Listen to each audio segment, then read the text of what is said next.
The servants reported to the dining duke that a young lady had arrived. The girl was late as usual. She went into the living room and sat down at the table. It was one of the heroines of the romance novel Her Lovers. The story begins with a commoner named Yuri gaining widespread recognition for her magical abilities and being adopted by a baron. As the story unfolds, she wins over 4 handsome men with her grief: the crown prince, the archer, the werewolf, and the billionaire. Everyone was charmed by the novel's main character because she was beautiful and kind, like an angel. There was also an antagonist in this novel, a troublemaker who threw a spanner in the works for the rich man. It was Melissa Podobrat. Melissa had terrible relationships with everyone, so the heroine understood why such an atmosphere reigned in her family. Near the young lady, a maid was always hovering, who even wiped her mouth. The girl inquired where her brother might be now, since he was not in the living room. The Duke explained that his son had left, saying that there were people in danger and that he had to protect them. The lady asked to tell her brother to return home, but the father replied that he could not do that to the only heir. The girl jumped off the table. She could not understand what the young gentleman liked so much about the Duke. She stated that if he likes his son more than his own daughter, then she will gladly leave him. It was unfair to suffer the consequences of her terrible behavior in the past, because it was not the heroine who did all that. After thinking for a bit, the heroine realized that such a life wasn't so bad, because in real life the girl was constantly working. She also went to school, and if it weren't for that fateful accident, she would have died anyway from high blood pressure. When the heroine woke up, she realized that she had ended up in a novel and had finally escaped her student life. Her forehead became wrinkle-free, and her large, cat-like eyes were a mustard golden color. She considered her appearance to be like that of the neighbor's dog. Melissa did not die in the novel, so her ending was not the worst. The girl simply wanted to live a happy and peaceful life as the Duke's daughter. She did not intend to play the role of a villain, but she also did not intend to repent and become a saint. Although the girl definitely did not intend to seduce the main character's men, as long as she does not start getting in the way of others, life in the role of Melissa will be ideal. The heroine was now sitting and diligently writing a letter to Ian Basilios, the crown prince of the empire. She told how, despite it being the end of summer already, the birds were still chirping, and the only thing the girl asked for in the beautiful letter was for the prince to finally break off their engagement. She decided to write it several times so that the prince would definitely understand what she wanted from him. In the card with the bouquet, he wrote a different name, and the girl didn't want to know who her fiancé had been spending nights with lately. The heroine was writing her 49th letter to him, and the maid once again watched her mistress's efforts. The girl was already seething with anger, and in her letter she suggested to the prince that if he liked their estate so much, he should marry Jake. The heroine asked her maid Iona to send a letter directly to the prince at the imperial palace. The lady explained to the maid that if she did not receive a response this time either, she would persist until she achieved her goal. Time passed, and the heroine eventually received a letter from the prince and came to his chambers, where she saw him merrily entertaining another woman. Melissa's fiancé was the crown prince of the empire, Ian Basilios, who in the novel despised and repelled her. That's how it was until he met the main character. Under the pretext of searching for true love, he led a dissolute life and constantly caused trouble. Ian was the last scoundrel until he met Yuri, which means such situations will repeat again and again. The prince was kneeling before an unknown girl at that time and showering her with compliments. The heroine admitted to herself that she could not look at this spectacle without feeling nauseous. And the girl liked it. The animal finally found itself in its natural habitat. The heroine did not understand. She thought that the prince's yellow eyes were just for decoration, since he did not notice his bride watching this. When the girl first heard about the heir's behavior, she decided that he was only capable of getting drunk alone and staggering home drunk. Who knew that the main problem lay in his ability to seduce girls with saccharine phrases? An unfamiliar girl finally looked towards the door and saw the heroine. She asked who was standing there. She thought it was a maid. The heroine was indignant. She did not understand what kind of servant could afford to wear such a luxurious dress. The prince paid no attention to the heroine and asked the stranger to take off some more clothes. They were now in the crown prince's living room, where he had brought some unfamiliar girl. Besides, the prince was now doing these things right in front of Melissa. She remembered that she had come here at his command. In the letter, the prince had said that he wanted to show her something. It was not the first time he had done so, and summing up, the heroine concluded that the prince did not deserve her angelic patience. The girl called the guy bad words, unable to restrain herself from his behavior. The prince turned around in surprise, the one who had always ignored Melissa. Melissa smiled and asked if he was a bad person by any chance. The prince constantly flaunted his mistresses in front of the former Melissa, and every time she would fly into a rage, she would scream and grab the girls by the hair. But she never said anything to Ian, although he was the real scoundrel. The prince now stood and looked at the heroine in amazement, deciding that she had completely lost her mind. The girl's patience snapped. She pointed at the prince and asked who in their right mind would invite their bride to watch this. She explained that the fact that after what she had seen, she had not yet grabbed his head and smashed it against the wall already proved her adequacy. Taking into account the prince's bad behavior, the heroine does not understand how Melissa could have fallen in love with him. The prince admitted that she had a nasty temper, but he never thought she would throw such cruel words in his face. The girl rolled her eyes. She didn't understand how he seriously thought that hugging others in front of her was behaving nobly. The heroine pointed her finger down and admitted that she had noticed him kissing and suggested that he now apply his skills to the parquet floor. After these words, the prince's face took on a strange expression. He was clearly shocked, and his lips twitched as if he was about to burst into tears. The heroine did not understand how this guy had the courage to have affairs on the side, but he began to tremble because of two phrases. Ian always silently observed Melissa's behavior, because he himself had never been her victim. He must have been stunned that she finally unleashed all her fury on him. The girl smirked and explained that in that case she would simply leave. She explained that if he despised her so much, then she no longer saw any point in getting married. In the novel, Ian falls madly in love with Yuri and asks Melissa for an amicable breakup. His statement becomes a heavy blow for the Duke's daughter. The loving girl cannot come to terms with the breakup in any way. She cried, refusing to accept the prince's decision. However, later Ian dumps Melissa in public, dragging her reputation through the mud and ruining her life. The heroine did not understand what Melissa liked so much about the prince. He had no feelings for her and openly cheated. She saw no reason to cling to him. It was obvious that he was constantly staging such shows in order for Melissa to be the first to talk about breaking off the engagement. In the end, the engagement was just a political move. Ian actually hated Melissa. No matter how many times the heir persuaded her to separate, she did not even want to hear about it. Although it no longer mattered now, in the near future the prince still had to meet Yuri. And since everything was going that way, the girl was going to give him the breakup they had both been waiting for. Calling off the engagement with Ian should not have affected her future marriage. The breaking off of the engagement should not have caused any problems. The prince, hearing the words about breaking off the engagement, at first did not understand what the girl meant. The heroine at that moment calmly exhaled, because she had finally said what she wanted and could now return home. But at that moment the young man shouted that they could not break off the engagement, and as he said these words he even pushed away the unknown lady. Melissa no longer understood what was happening. The crown prince had always behaved like a gentleman with ladies. She sighed. Such a reaction was a real surprise for the heroine. The prince began to stutter. He asked the girl what had happened and why she had so suddenly started talking about a breakup.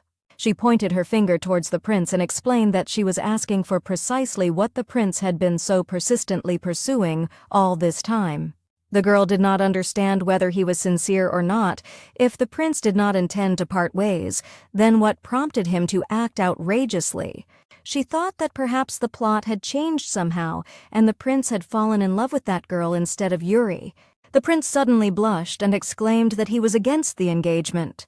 He also did not understand why Melissa had formed such an opinion of him. It made him blush and indignant. The girl assumed that he was simply mocking her, and the prince blushed even more at this assumption, as if she had hit the mark. The heroine smiled because she turned out to be right, and the prince simply wanted to tease Melissa. She made a sad grimace and admitted that he had chosen a dirty way to do it, as if he had managed to hurt her in the very soul. The girl had no decent words, so she remained silent, straining with all her might not to lose her composure. Ian had nothing to say in response. The awkward silence was broken only by the rustling of clothes that the embarrassed lovers were hastily putting on. All this time, Ian's scandalous affairs with other women were justified by the excessive cruelty and lack of intelligence of his fiancée. Due to such a flattering description given by the prince, Lady Potterbrat was constantly subjected to criticism from those around her. Melissa was actually going through all this painfully. Even in her previous life, girls in her country always blamed the girl if her partner cheated on her. The girl's musings were interrupted by the prince, who spoke of how difficult it had been for him to endure her all this time. The heroine decided that he was trying to play the victim, thinking that they were the same. She turned away and haughtily admitted that she had indeed bored the prince. But she thought that drinking tea together and occasionally hugging was normal for a couple in love. The girl apologized for causing him inconvenience. The prince stood silently all this time and merely continued to nod. The girl had never met anyone so absurd. She pointed her finger at the guy and asked if he happened to be filming a mockery show. When Melissa received invitations from Ian, she spent the whole day choosing an outfit. Elated with happiness, she did everything to look impeccable. And every time after long efforts, the girl saw the same picture. But even then, Melissa could not make herself ignore the prince's letters, because they were proof that he thought of her, if only for a moment. The heroine looked at the prince in despair and asked how, after all these abhorrent actions, he still refused to break off the engagement. The prince in turn explained that it was all because Melissa was in love with him. The girl understood that the prince, who had been cheating right and left all this time, considered it absolutely normal to behave like that. Her patience also reached its limit. She still didn't know how to explain it to him, and simply shouted out that she no longer felt anything for him. Ian looked after those words as if someone had told him the earth was flat. Melissa was crazy about him, so he was still convinced of her unconditional love. The girl insisted on her own and confidently proposed to break off the engagement again. This time the prince really angered the heroine. She just wanted to get rid of the status of the crown prince's fiancé. She wondered if the prince ascended to the throne, how quickly he would ruin the empire. The prince had to be given his due, for his appearance was attractive, but looking at him now, the girl saw a Casanova in him. In other words, any hints of understanding and compassion in Melissa's soul had irretrievably vanished. She inquired impatiently why they could not break off the engagement. At that moment, an unknown girl tried to sneak away unnoticed, but stumbled and collapsed on the floor. Almost immediately, security guards with concerned faces rushed into the room, not understanding what had happened. One of the guards explained that their patience had run out and twisted the girl's arm. Given how Melissa had behaved before seeing this scene, the guards clearly thought she had started it all over again. At that moment, an unknown girl rushed into Ian's arms and he held her tightly, feeling sorry that she had to go through this. The heroine smiled at such acting. They all wanted to make her out to be the guilty one. No one even wanted to listen. It was useless to try to break free, otherwise only damaging the neck and wrists. When the heroine was already being taken home by carriage, she thought that she would finish him off. That was the decision the girl came to after long deliberation. The matter was no longer even about the old insult, nor about the fact that the groom had insulted her and the guards had thrown her out of the palace. Upon arrival, the valet's face also indicated that he guessed she had gotten into trouble again. However, the heroine was still in her right mind. She was just thinking about what would happen if the prince ascended to the throne. In her opinion, he would simply ruin all spheres of society's life and then descend to ordinary mortals and say that they still love him. The prince has gone too far now, losing the last chance to atone for his guilt. Even Yuri won't accept him. In rare cases, Ian was kind to Melissa, mainly at events they had to attend together. His forced smiles only added fuel to the fire of misunderstanding between them. That's how he assured the girl that he had romantic feelings for her. The heroine decided that killing him would be almost easy. After all, she was a villain, so it shouldn't be anything difficult. It remained only to find out when and how someone could be hired. First of all, the girl decided to go to her father to talk to him about breaking off the engagement. The heroine entered her father's office and he looked at her with an attentive gaze. Melissa was tall enough, but she still had to tilt her head back to look into the Duke's face. His stern and intimidating face looked exactly like Melissa's. The Duke looked attentively at his daughter and inquired what she wanted from him. In fantasy novels based on medieval motifs, the ideology of male chauvinism prevailed, as if healers were always girls and knights were men. And Duke Podebrat also held the most categorical views. There have always been reasons why some children grow up angry and resentful of life. The Duke never looked at his daughter Melissa, his firstborn, but he favored Jake, the second child and first son. He generously bestowed attention and care upon him, even allowing him to receive an education abroad. As a result, Melissa came to hate her father, and they stopped talking to each other. To such an extent did their relationship deteriorate. The Duke headed down the corridor at that time, while the heroine followed him, thinking that he did not hear her at all. She explained that she had a serious conversation, so she asked to give her a minute of his time. The father turned around and explained that he could not allow them to do it in the corridor, so he would prepare the living room for them.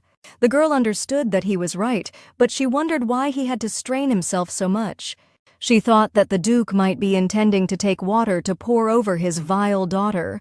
He went behind the living room door and explained to his daughter that they could only enter in 10 minutes.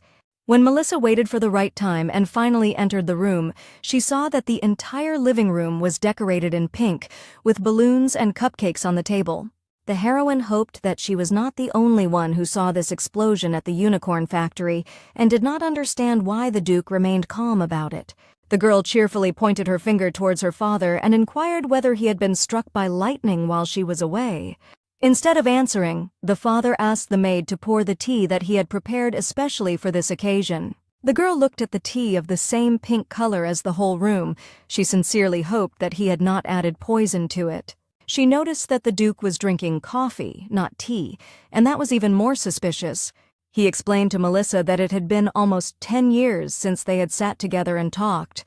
As soon as she was tired of such speeches, she rose from her seat and wanted to tell her father that she wished to break off the engagement. But before she could do that, someone kicked the door open and entered the room. Someone in a hood inquired what had happened to this room.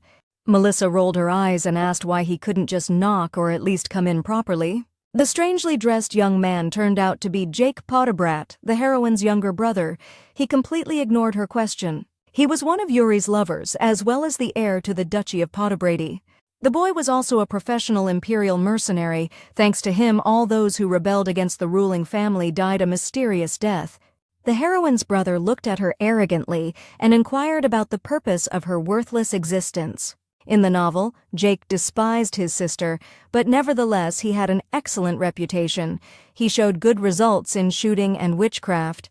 Melissa didn't know why, but her brother usually didn't show up at social events, and when it still had to happen, he stood in the corner like an outcast hiding behind his hood. Melissa understood how much attention Jake could attract with his stunning appearance. She thought there had to be a limit to how lucky he was with genes. Melissa was born without any special talents. In the novel, Jake was a modest, cold-blooded, silent, handsome man. She always liked this hero, watching Yuri from the shadows and hiding his feelings. Jake interrupted the heroine's thoughts and began discussing the look of the room and the tea, which seemed to him the cheapest swill. The heroine did not know that he could deliver tirades at a rate of 10 words per second. Jake explained to his father that a long time ago he had told him that Melissa was a child for whom everything needed to be decorated, but now everything had changed. The heroine thought that now he was even worse than the crown prince. She knew Jake hating his sister and his own father, but this Jake was different. It shocked her greatly. She felt as if someone was hitting her on the head with a hammer. Now Jake was completely different, and so was his father, who did nothing but obey his son, sitting like a good boy and listening to his sermons. She hoped that Jake was so talkative only with them in the family circle. She turned to her brother, and he simply turned to her. Melissa did not understand what kind of monosyllabic reception it was. Wasn't he the one who kept chattering on and on? After that, her brother simply turned away from her, as if he had simply ignored her question. She asked her brother again why he had come and wanted him to leave if he didn't have anything urgent. Jake pointed his finger towards Melissa and said the prince's name. Jake and Ian were childhood friends. This connection helped her brother strengthen relations with the imperial family.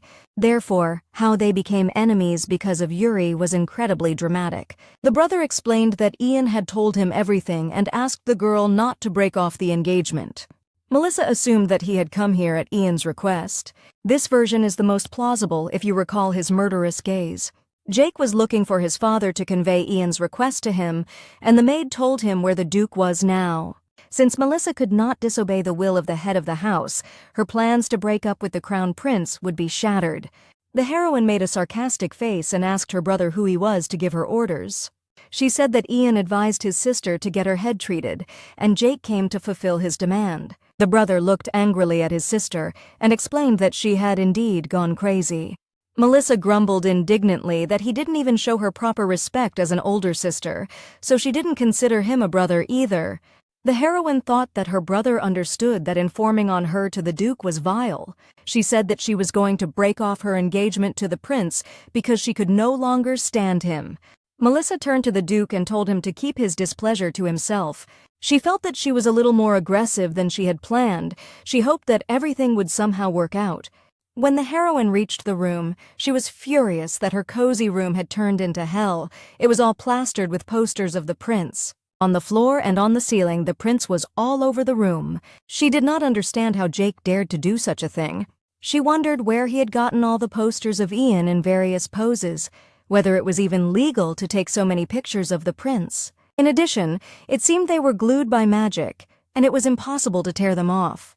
The girl ran out of the room and promised that today he would merge in a passionate kiss with her fist.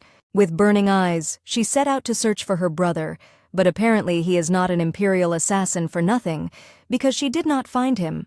Melissa asked the maid if she had seen her brother. The maid trembled and mumbled that before disappearing, her brother had asked her to tell her sister not to thank him.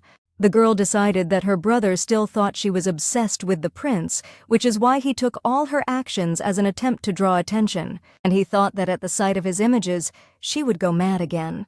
Melissa cackled maliciously, and the frightened maid ran to call the doctor. The girl knew that she looked strange in the eyes of the employees, but her head was occupied with only one thought. Jake was sitting on the roof of the house at that time, still with the hood pulled over his head. Suddenly the skylight opened and Melissa's face appeared, resembling a horror movie. Right now they were near the chimney on the roof of the house. The servants came up here only during the general cleaning. Besides, there was a flat floor and a wall to lean against. The truth was, there was one small flaw. You could fall, and then nothing would remain of the person. In the novel, Jake, who lived on the roof, often hid here from his hateful relatives. He even called it a secret place and once brought Yuri here for the scariest date of her life. Melissa looked angry. She asked him how he dared turn her room into such a hell. The guy stared at the girl uncomprehendingly and reminded her that she liked Ian. The girl cleared her throat and explained that she didn't like the prince, which was why she wanted to break off the engagement. Jake scratched his head. He could hardly believe that his sister could fall out of love with him so quickly. Melissa explained that she realized a lot by watching his hugs with others. She folded her arms across her chest and said that they shouldn't have played interior designer in her room without her permission. The guy with an indifferent face looked at the girl and wondered why it should bother him at all. The girl smiled and informed him that if he touched her things again, he would be left without a scalp. At that moment, the guys were called from below. They looked down and saw Martha. She once raised Melissa and Jake, but last year she left since they both grew up. The nanny often scolded, but was the only one who loved the Duke's daughter in the entire Potterbrad estate. She shouted to the kids to come down quickly. When they went downstairs, Jake apologized to Martha, and this surprised the heroine greatly. Martha in turn apologized for having just arrived at the estate and was already scolding. The nanny told the girl how she had heard that the prince and Melissa had decided to announce their wedding at the reception in the imperial palace. She said that as soon as she found out about it, she rushed over immediately because she couldn't hold back. Martha said that Melissa's wish would finally come true, and she would marry her beloved, who was also a handsome man. The nanny did not have time to finish speaking when the girl fainted from such a shock. When the heroine came to, her maid Yona, who was the first to realize that she was no longer asleep, was already standing beside her. The thought that the prince had outwitted her and decided to announce the wedding at the ball angered the girl. She just wanted to lie in the soft bed and not think about anything. Previously, the former Melissa constantly tormented Ian with her demand to get married the following spring. If the heroine could go back in time, she would grab her by the throat and tell her to stop begging him about it. However, due to her reckless behavior and stubbornness, Lady Potibrad, the heroine, had what she had. But most of all, Melissa was annoyed that the prince had previously brushed off the requests of his betrothed, but now he had changed. He insisted on an unwanted marriage. According to the plot of the novel, he would not even have invited the bride to the ball. Now that the girl demanded that he annul the engagement, the prince was counting on everything being resolved if he announced the marriage in front of the nobility and guests. He didn't even inform Melissa, easily writing her off. The girl was more than certain that Ian was planning to tell everything to the Duke and spread rumors without her knowledge. Melissa inquired where her father was now, and the maid replied that he had recently left to settle matters in one of the provinces. They also said that the prince was buying up all the expensive outfits and jewelry in the capital's salons. The girl rolled her eyes in displeasure. She couldn't believe he had forgotten everything that had happened recently. Melissa was angry that the prince thought she couldn't buy clothes for herself. In any case, she had no time now to think about the prince. She needed to find a solution to the main problem. It was useless to silence the chief rumormonger. The whole empire was surely already aware of what was happening. And who would believe a girl who had been chasing after the emperor's son for so many years? Melissa thought about breaking off the engagement before the reception, but that would be the wrong move, since consent was needed from both sides. The prince would definitely not give in, and the heroine thought that she would have to beat him until he surrendered. One of the options, Melissa even enthusiastically considered the possibility of skipping the ball. In the Basilios Empire, they held 2 balls annually, one in spring and one in autumn. Since it was a large-scale event, the nobility and even some commoners could afford to purchase an invitation. This is not an event that the duke's daughter and the prince's fiancé could easily miss. If Melissa had not come, the prince would have been publicly disgraced, and she would have been glad to see this plan carried out. Nevertheless, she asked Jonah to break her legs so that she could not walk. The maid had to refuse her, because even being ill, the girl would still have to go to the ball. The heroine confessed that she did not want to go to the ball so much that she was ready to jump out of the window, and Jonah advised her to kill her fiancé instead. The cynical maid always listened to the girl's tirades, and each time responded with a frightening calmness. Now Melissa wanted to kill the prince even more. She simply had no other choice, but no one would take it on. The girl thought that if she didn't start walking around like a madwoman with a flower in her hair, or didn't hit the prince in front of everyone, she would become a toy in his hands. In any case, it all came down to the fact that she could not miss this ball. She did not understand why she had to endure all this. It was possible to spread dirty rumors about the prince among the guests, but that would not have been the best solution either. For starters, the girl needed to choose a dress, since she would have to go anyway. Melissa realized that because her thoughts were too preoccupied with destroying Ian, she had forgotten about one event of the spring ball. Time passed, and the heroine and her maid were already in a dress boutique. She asked her to give her the ugliest one, but despite this, there were only beautiful ones there. Usually, the girls hired the best seamstresses or bought ready-made dresses in salons a month before the celebration, which distinguished this ball from others. Someone set off for distant lands in search of unique styles and fabrics. Some put on family heirlooms passed down through inheritance. There were even those who fought over these things. The spring ball was a long-awaited event for many, and for Melissa it was a great opportunity to humiliate Ian. The girl shared with Yona her assumptions that, given that the prince already dislikes her, if she comes to the ball in a terrible dress, he will simply be shocked. At that moment, Jake's brother entered the store and expressed that there was no limit to how low a person could stoop. The heroine cackled maliciously and asked her brother why he had followed her all the way. Jake smiled and in turn showed her the middle finger. Melissa only started grumbling that her brother was just another lackey of the prince. She grabbed the first dress she came across and held it up to herself, asking Jack if it suited her. Her brother replied that it was awful.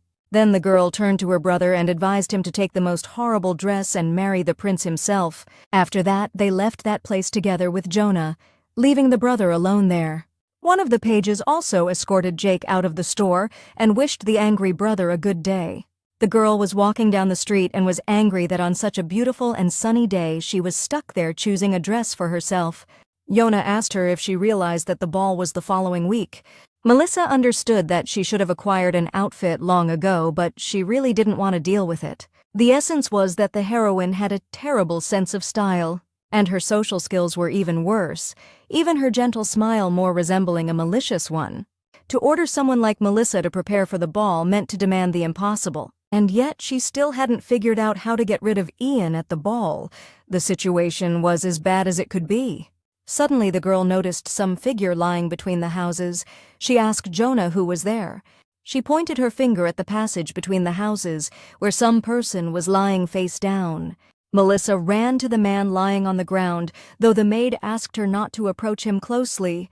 The man emanated a disgusting stench, more akin to that of a corpse, and the girl had to pinch her nose shut. The hair of the lying guy was in a terrible state, and his body was very thin. Suddenly, a brilliant idea was born in her head.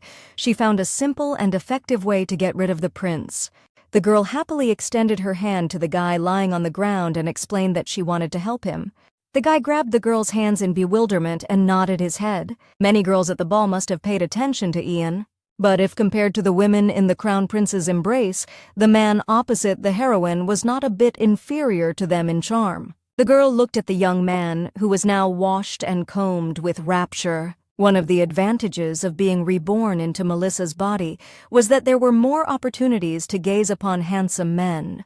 The first was her stunning fiancé, the crown prince. Then came her brother, blessed by Apollo. Even the servants working on the estate were very attractive. In this regard, the heroine developed the ability to recognize a diamond in the rough. She realized it when she saw a homeless person lying on the ground. No matter how half-dead he was, his innate beauty could not be concealed. Besides, Melissa needed a handsome partner if she wanted to punish Ian, so she grabbed a tramp by the hand and dragged him home. Jonah thought she was out of her mind for deciding to buy a homeless person instead of a dress. But as soon as the heroine whispered to her that she would raise the pay for her work, the maid immediately began to support her. The girl thought that the servant was indeed the most calculating and greedy person of all she had met in her 2 lives. She got into the carriage together with the homeless man and asked the page to take them back to the estate as quickly as possible. It seemed to her that they had forgotten someone, while at that time her brother came out of the store and was looking for the girl. Fortunately, the estate itself was vacant since the Duke had left on business, so they quickly made their way inside through the back courtyard. Melissa asked Jonah to tell the guy how and where to wash and tidy himself up. While she was waiting for him, she decided to go over the plan of action again. She remembered how Ian had used infidelity to anger Melissa. But she also understood that she was not forbidden to hug someone, and she certainly would not do it with someone she didn't like. She simply wanted everyone present at the ball to be speechless at what was happening. No one could have imagined that the prince's bride would come to the ball with another godlike man. Due to various misconceptions and fabrications, Ian will find himself in an unpleasant situation. Melissa did not worry about gossip anyway. She had a low reputation in high society. Besides, she had no intention of leading an active social life or struggling for power and influence. When the homeless youth finished washing and came out to the heroine, she explained to him that she wanted him to accompany her to the ball. She explained that he could refuse and she would not force him, because she decided to help him without expecting anything in return. The youth silently nodded in agreement. As soon as the guy smiled, Melissa explained to him that this is how he would have to do it at the ball.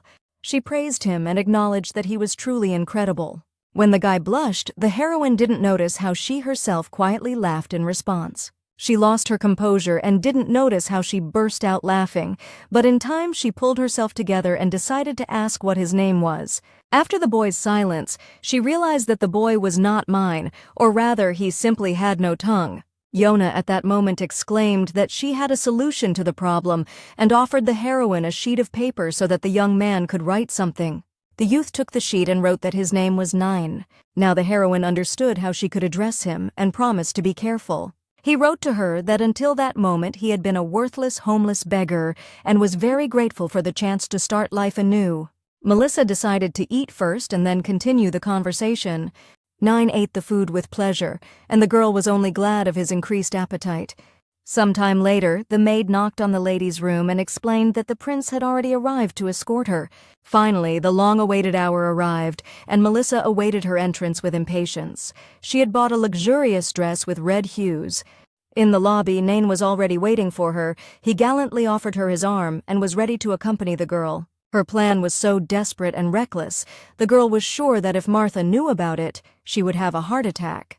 If something goes wrong, Melissa could be accused of insulting the ruling family. She felt a little ashamed to take advantage of Nain's naivety, but anyone in a similar situation could have become brazen. When the girl came out with her escort, the prince was informed of their approach. Melissa thought, seeing the prince, that he was as always beautiful and looked very elegant. However, her Nain was much more handsome that evening. He carried himself like a true gentleman. Finally, the prince noticed the couple approaching him. Melissa snuggled up to her companion and greeted the young prince. He in turn rudely pointed a finger towards Nain and asked who the guy accompanying her was. Melissa put her head on Naina's shoulder and explained that this was her dance partner. The prince seemed to clearly not expect this. He assumed that the girl was supposed to go with him. The heroine explained to him that she thought he would refuse her again, which is why she found another cavalier. She suggested to the prince to summon one of her favorites. The girl suggested that the prince take Linda or one of those with whom he had already gone to the ball. After that, Melissa and her companion turned around and headed in the opposite direction. The prince called out to them and explained that the carriage was here, but the girl preferred to go in her own carriage. It turns out he prepared this old-fashioned and tasteless carriage for their trip. The two-headed snake was the symbol of the ruling house. Melissa laughed. She explained that it would be a little humiliating to travel in one carriage with 3 people. For the prince, these words were humiliating, and the heroine smiled smugly. Finally, they approached their carriage, and Nain helped the girl climb inside, after which he got in himself. The heroine maliciously thought that as soon as they got to the ball, she would subject him to the most cruel tortures. When Melissa came into the ballroom with Nain, all sidelong glances were directed at them. It was not surprising that Duke Podobro was nowhere to be seen, and the girl appeared on the arm of another man. The cherry on top was that Melissa showed signs of attention only to her cavalier. She completely ignored the crown prince, and from the side it looked like a scene from a soap opera. Those who knew Melissa and the prince well pretended not to notice anything. The prince noticed this and ordered the musicians to play. Ian tried his best to smooth over the situation. Catching the transparent hint, the guests began to disperse.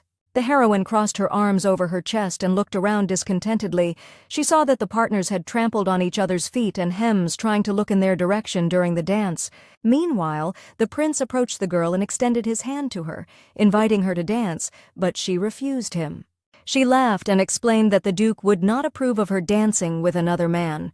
The prince made a surprised face and stared at Melissa. He explained to her that if she continued in the same vein, it would not end well for them. Melissa excused herself by saying that she could not dance with him because the others did not want that. These words finally angered the prince, and he clenched his jaw. Some girl came up to him from behind and tried to invite him to dance. He grabbed her hand tightly and dragged her into the middle of the hall. The heroine did not understand why he had approached her at all if he was going to give up so quickly. The girl took out champagne and offered one of the glasses to Nain, who stood silently nearby. She approached the guy's ear and whispered to him that he had done an excellent job with his task. Later, she intended to generously reward Nain, even if it took all her savings. The guy blushed and smiled at the girl with his most charming smile. The heroine herself blushed, noticing this beautiful smile. But suddenly Nain, for some reason, became very gloomy and as if intimidated. Melissa did not understand what was happening and looked at the young man in amazement. She wanted to know if anything hurt him, why he looked so strange in general. But the guy handed the glass to the girl and rushed swiftly out of the ballroom. The heroine did not understand what the matter was and what she could have done wrong. Nain looked very frightened, and the girl was still trying to find out the reason for this. She decided to sip some champagne from the flute and wait for the young man. Several hours passed in this way, and people began to notice that the girl was standing alone. Nain had proven himself a capable servant and was well versed in the culture of the nobility, so she assumed he knew how to conduct himself at these events. The ball was supposed to end soon, and the heroine thought that at this rate, she would be the one left humiliated.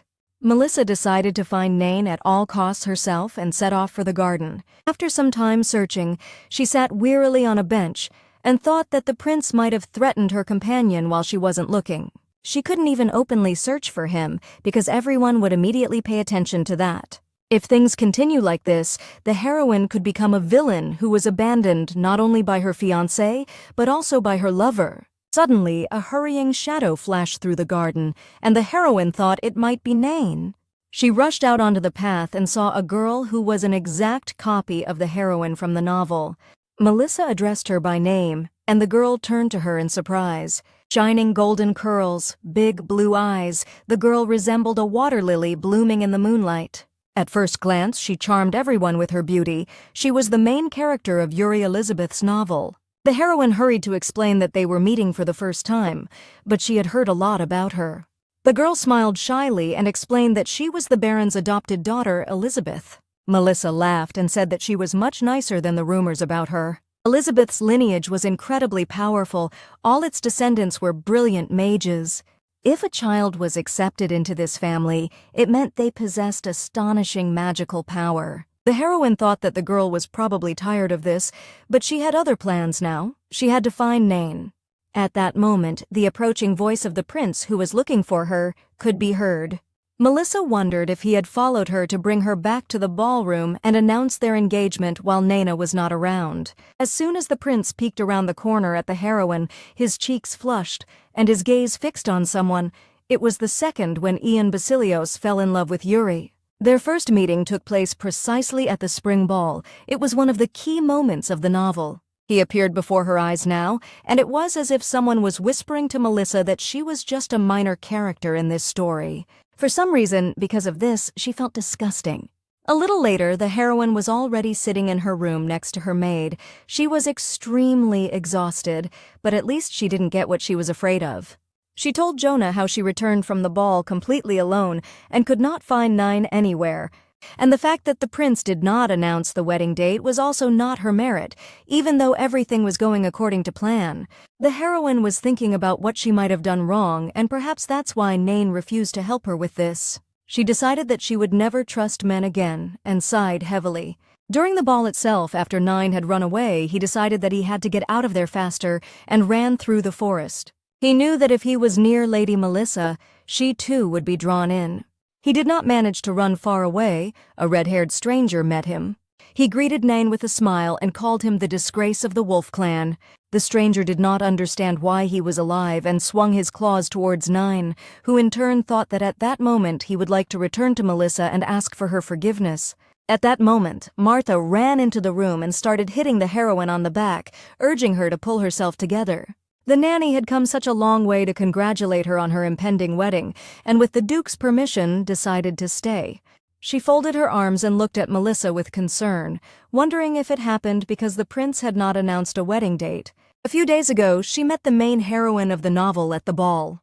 Melissa understood that as a rule she could not influence the plot, but she was not obliged to behave as in the book. The only thing she could change was Melissa's fate.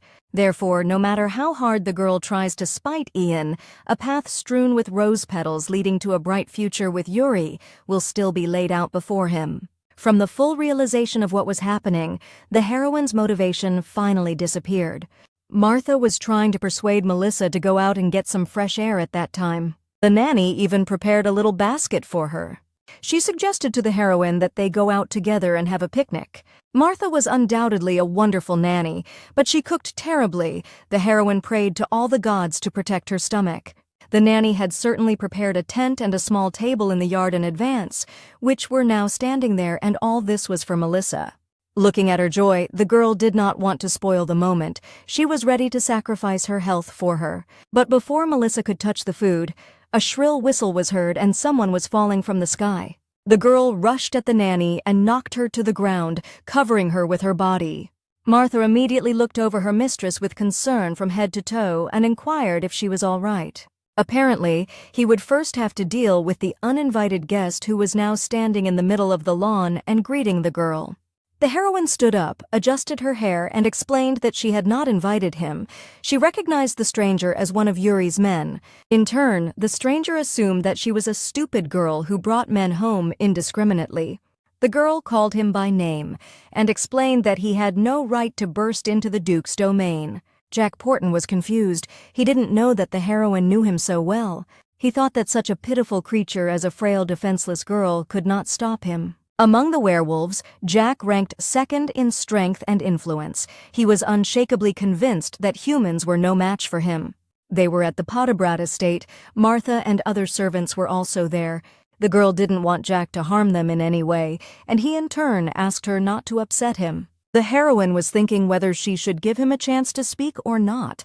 While she was thinking, at that moment, someone fired a shot right between them and hit the guest's feet.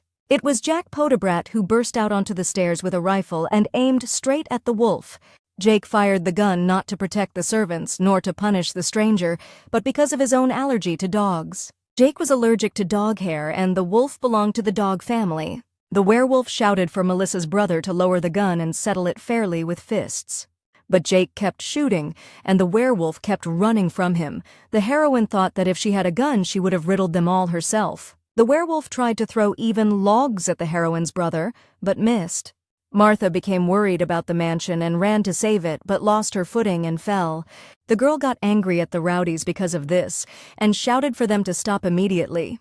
Both rioters froze in paralyzing horror at the girl's words, as she urged them to stop wrecking the estate and frightening the servants.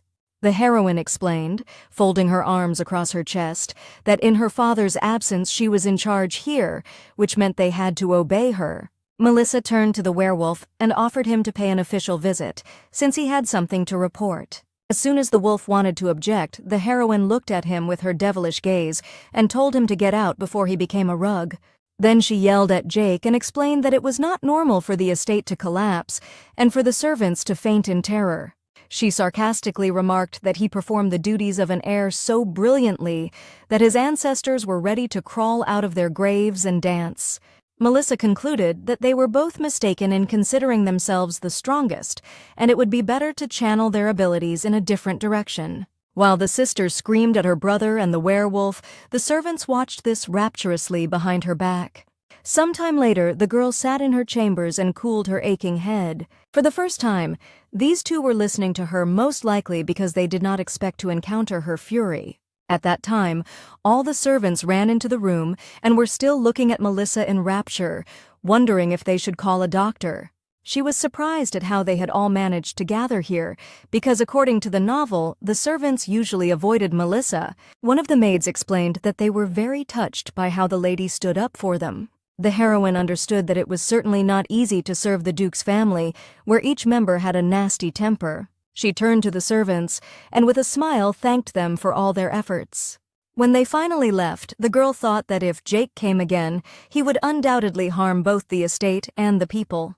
Melissa called Yona over and asked her to address the Duke to find the very best fencer. That same evening, Melissa was walking with her pet Leaf in the garden. This time he was restless and barking.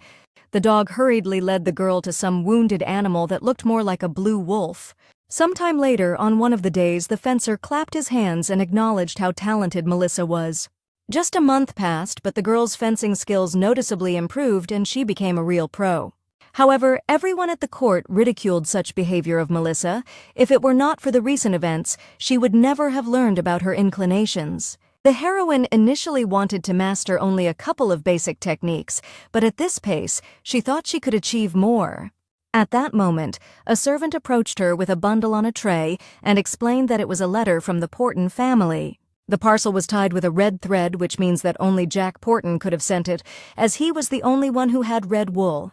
It had been almost a month since his last visit, and according to the novel, he had invaded the Ponebrats around the end of summer, but now it was spring, and apparently he had not yet met Yuri. The girl did not understand why events were unfolding in such a way. Moreover, she was interested in the main question of where Nine was. When Melissa entered her room, she saw that the wolf had not yet regained consciousness. Jonah explained that apparently he needed more time. The heroine had a feeling that this handsome man was Nain, but she could not be sure of it while the wolf was unconscious. While the heroine was discussing how she was going to gain weight for training, the wolf squinted. After some more time, the girl hurried to her father's office. She explained that she needed to talk to him. She assumed that he was involved in spreading false rumors about the heroine. The Duke looked at his daughter seriously and did not understand what she wanted from him. She explained that she needed him to leave a minimum of servants in the house, send the rest on vacation, and increase Jonah's salary. When the arrangements were over, the girl set everything up on the lawn exactly as it had been a month ago. The heroine understood that previously they had treated the workers like garbage, so she decided to give them a chance to rest. Besides, she didn't want anyone to be there and get underfoot when the wolf showed up. But Melissa left Heine, a kind and sweet maid, who took the initiative to replace Jonah. The girl explained to her that they had 10 minutes left until the appointed time and asked the guards to notify her when someone appeared at the gates. As soon as the maid left, the familiar whistle was heard from the sky, and the heroine waved her sword to deflect the falling wolf. He definitely did not expect that and was thrown back several meters in bewilderment, falling to the ground. Melissa smiled. She explained that although he didn't care about etiquette, how could he jump over the fence again and intrude in this way? The wolf sat down on the grass and pointed a finger towards the girl. He did not understand how she had managed to knock him down. He considered it magic. The girl smiled and explained that everything that happened was just a result of her hard training. The truth was that the unremarkable sword in the heroine's hand was one of the treasures of the Basilios family. She could not say that it was a mysterious relic unknown to ordinary people. Long ago, the emperor simply forgot where he left his weapon, and the existence of the sword was forgotten. In the second half of the novel, Ian found a super sword and became the best knight in the empire, but now Melissa stole it earlier. In other words, this sword was the main hero's immense power. The wolf at that time was shouting at the girl and urging her to stop lying, because the last time she was the weakest and feeblest. She suggested later to have an honest duel with him, but for now she was interested in why he had come. Jack explained that he had written that to her at the end of the letter, but she didn't understand anything. Then the werewolf approached Melissa and pointed to his face, where a scar was visible, explaining that it was left by another werewolf, and the heroine realized that this was Nain, whom Jake is now looking for. She remembered how the guy wrote his name on a piece of paper for her, and Jack explained that those who betray the clan have their tongues cut out and fangs torn out. He asked if Melissa was hiding him now, and the girl remembered how she had found the wounded wolf when she was walking. After these reflections, she swung her sword and struck the werewolf's leg with it. At that moment, she called Heine over, and she immediately ran up to her. She asked again if the estate was really empty, in order to teach Jack a good lesson. Jake grumbled discontentedly in turn, rubbing the sore spot.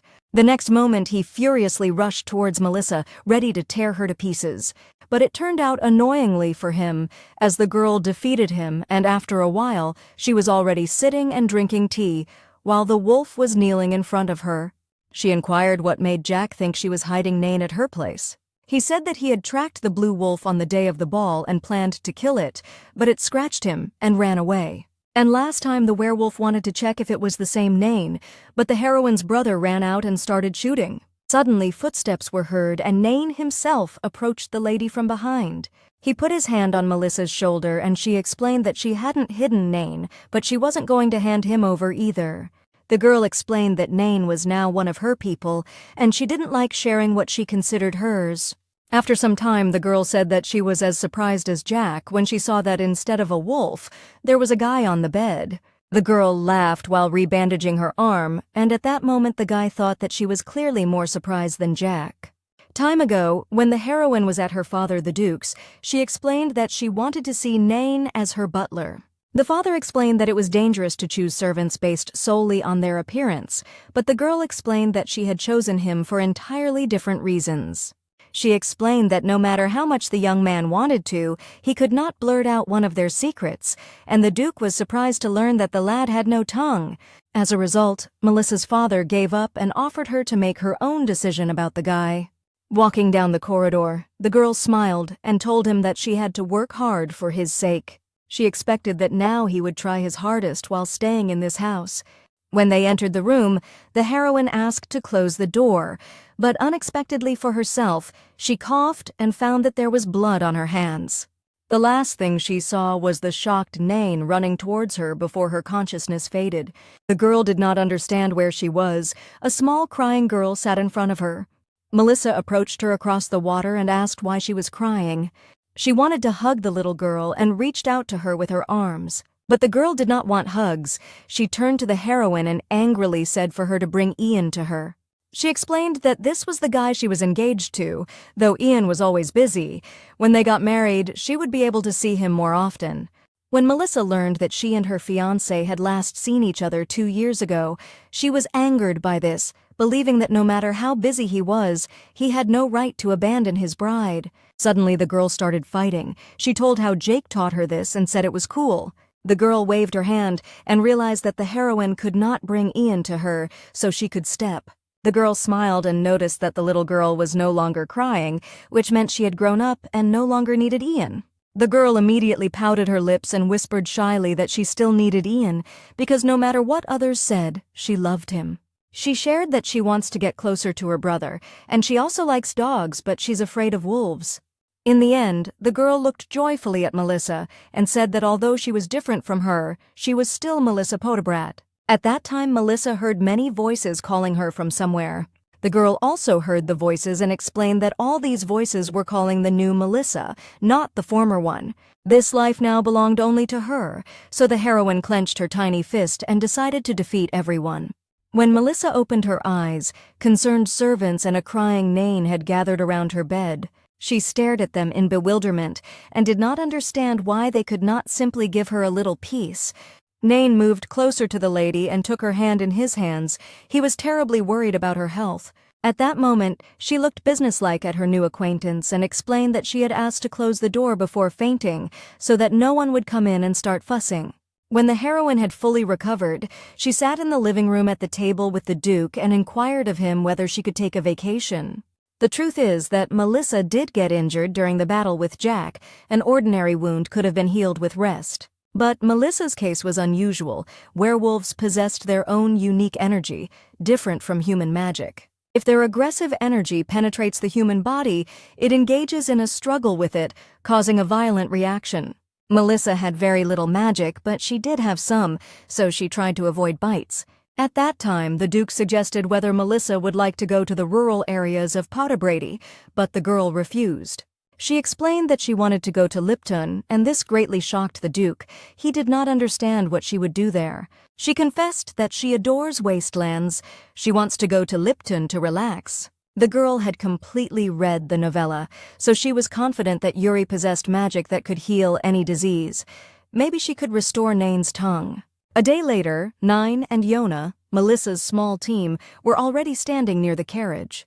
Many servants wanted to go on a journey with her, but she decided to take only 2. Yona climbed up to drive the carriage and explained that no matter how fast they went, they wouldn't get there before 2 days. Melissa knew that the maid was skilled in many things, but she did not expect that Yona could handle a carriage. The maid refused to shorten the travel time, however. When offered more gold, she immediately agreed. The girl grumbled as she climbed into the carriage and thought that since Yona returned from vacation, she had become even more cunning and mercenary. The heroine thought that in the novella there was a perfect scene for this occasion. In that scene, Jake was taking Yuri for a ride in the same carriage to avoid Melissa's hysterics. The girl's musings were interrupted by her own bloody cough, which she tried to suppress, and Nain worriedly handed her a handkerchief. The girl grew weary from all this and woke up only to Yona's voice calling her from outside. The maid's voice was always emotionless, but now she was too calm. Something must have happened. She also heard many other voices. It turned out that the bandits had surrounded the wagon and ordered the heroine to get out of the carriage. Melissa stepped out of the carriage with her head held high and inquired of the bandits what they wanted. The ringleader did not understand what this girl thought of herself and why she spoke to him like that. Only she wanted to draw her sword when the leader switched to another tune and explained that he would allow them to avoid trouble since they had caught a beauty. He pointed in the direction of the girl and said that if they sold her, they would become fabulously wealthy. The heroine was dumbfounded by what she saw, for the bandit's captive girl turned out to be Yuri. Butterflies fluttered over the forest, but Melissa was no longer in the mood for laughter. She realized that she would have to fight to the last. The heroine could not understand why Yuri was caught here, and the robber thought that they knew each other.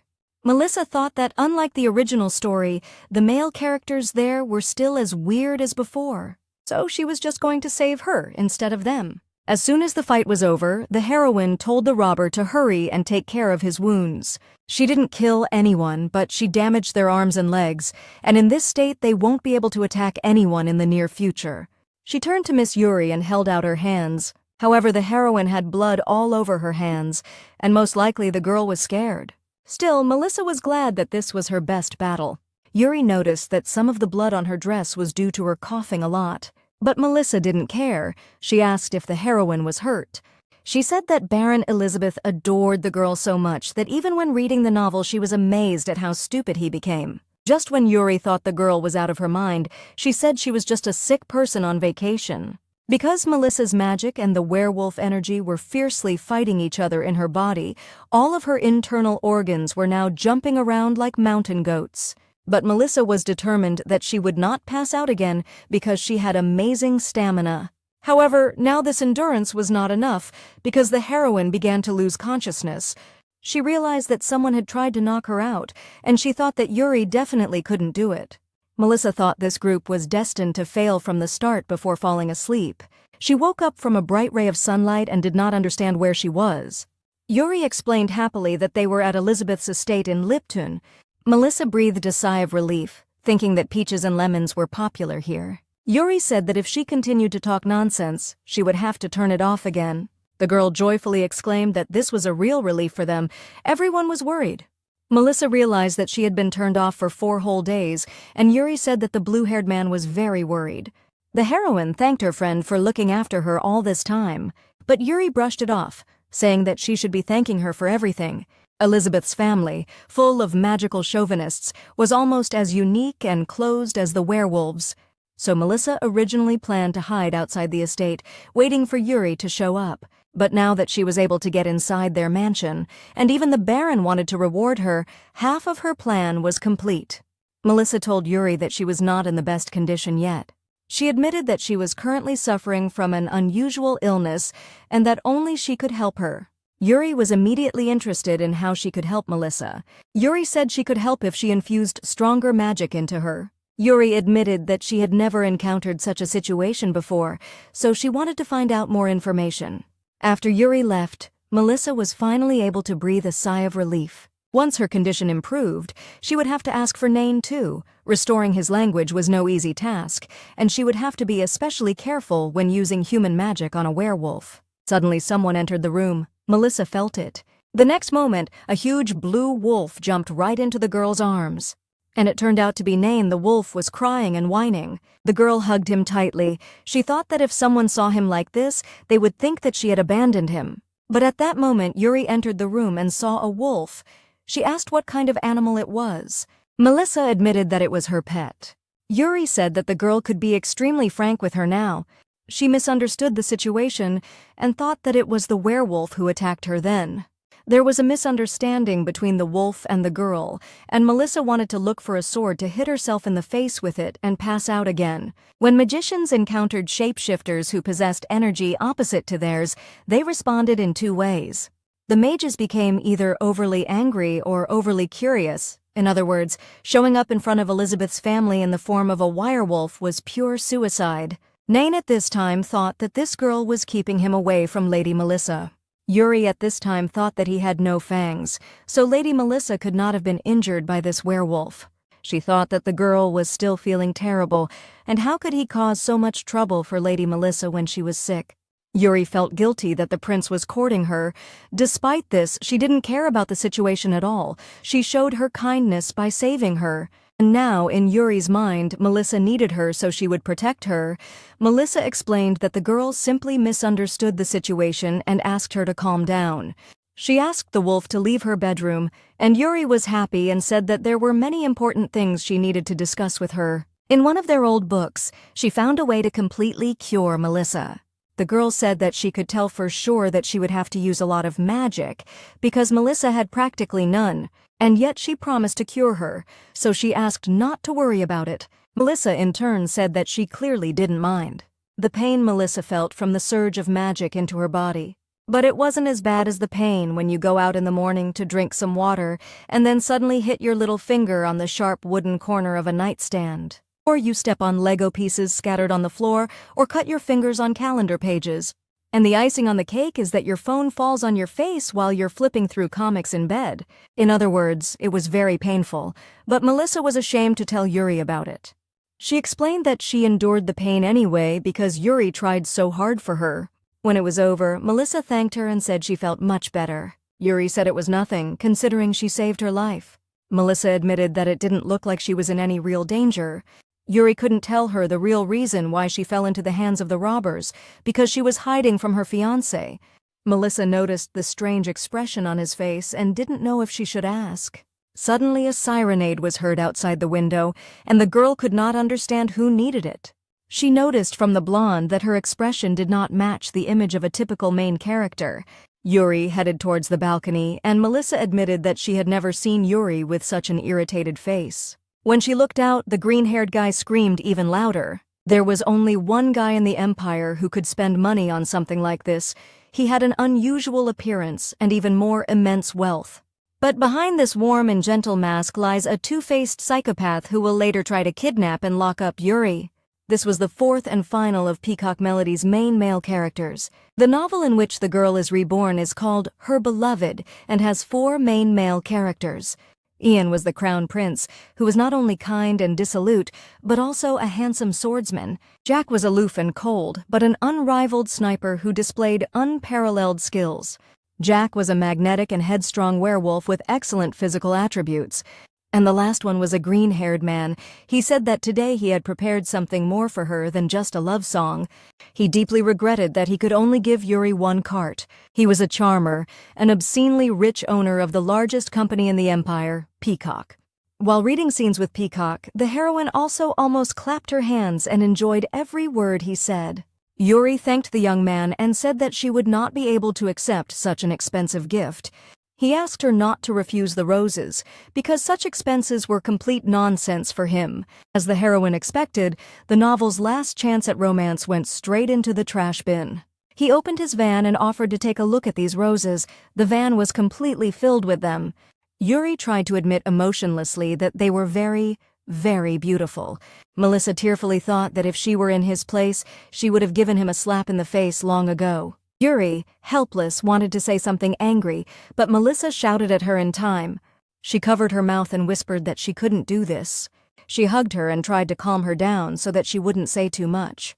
Meanwhile, our heroine was called out by a green-haired guy and told that she was another noblewoman who wanted to get Yuri as her servant.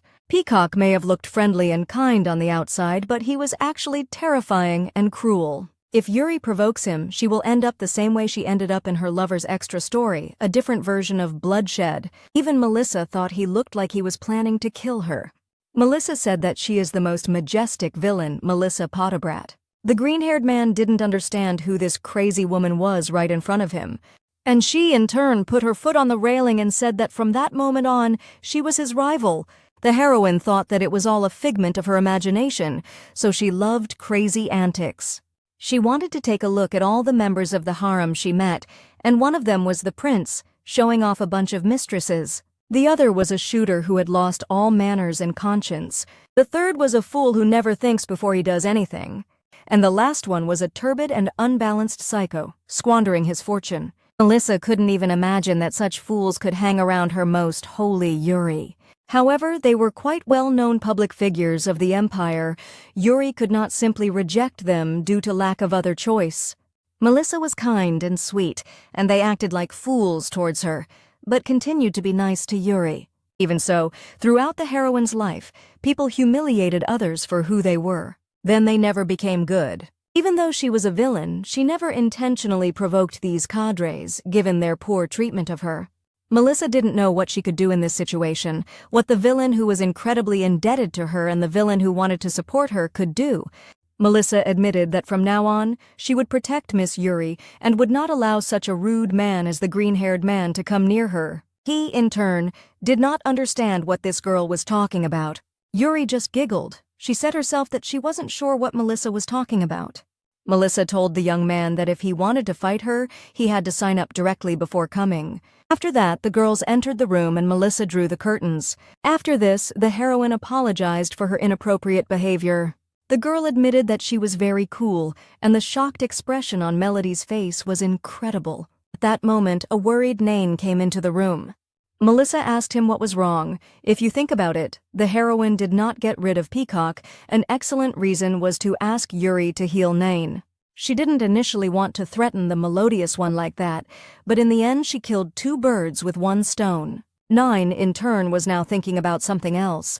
That the heroine kicked him out of the room to indulge in lovemaking with Yuri. The young man burst into tears and ran out of the room, stunned. Melissa thought he was looking at her with a heartbreaking look in his eyes. All this time the girl could not understand what was happening to him.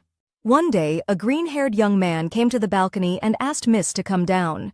She didn't understand why she should go down to him, but he explained that there was something he wanted to discuss with her down here.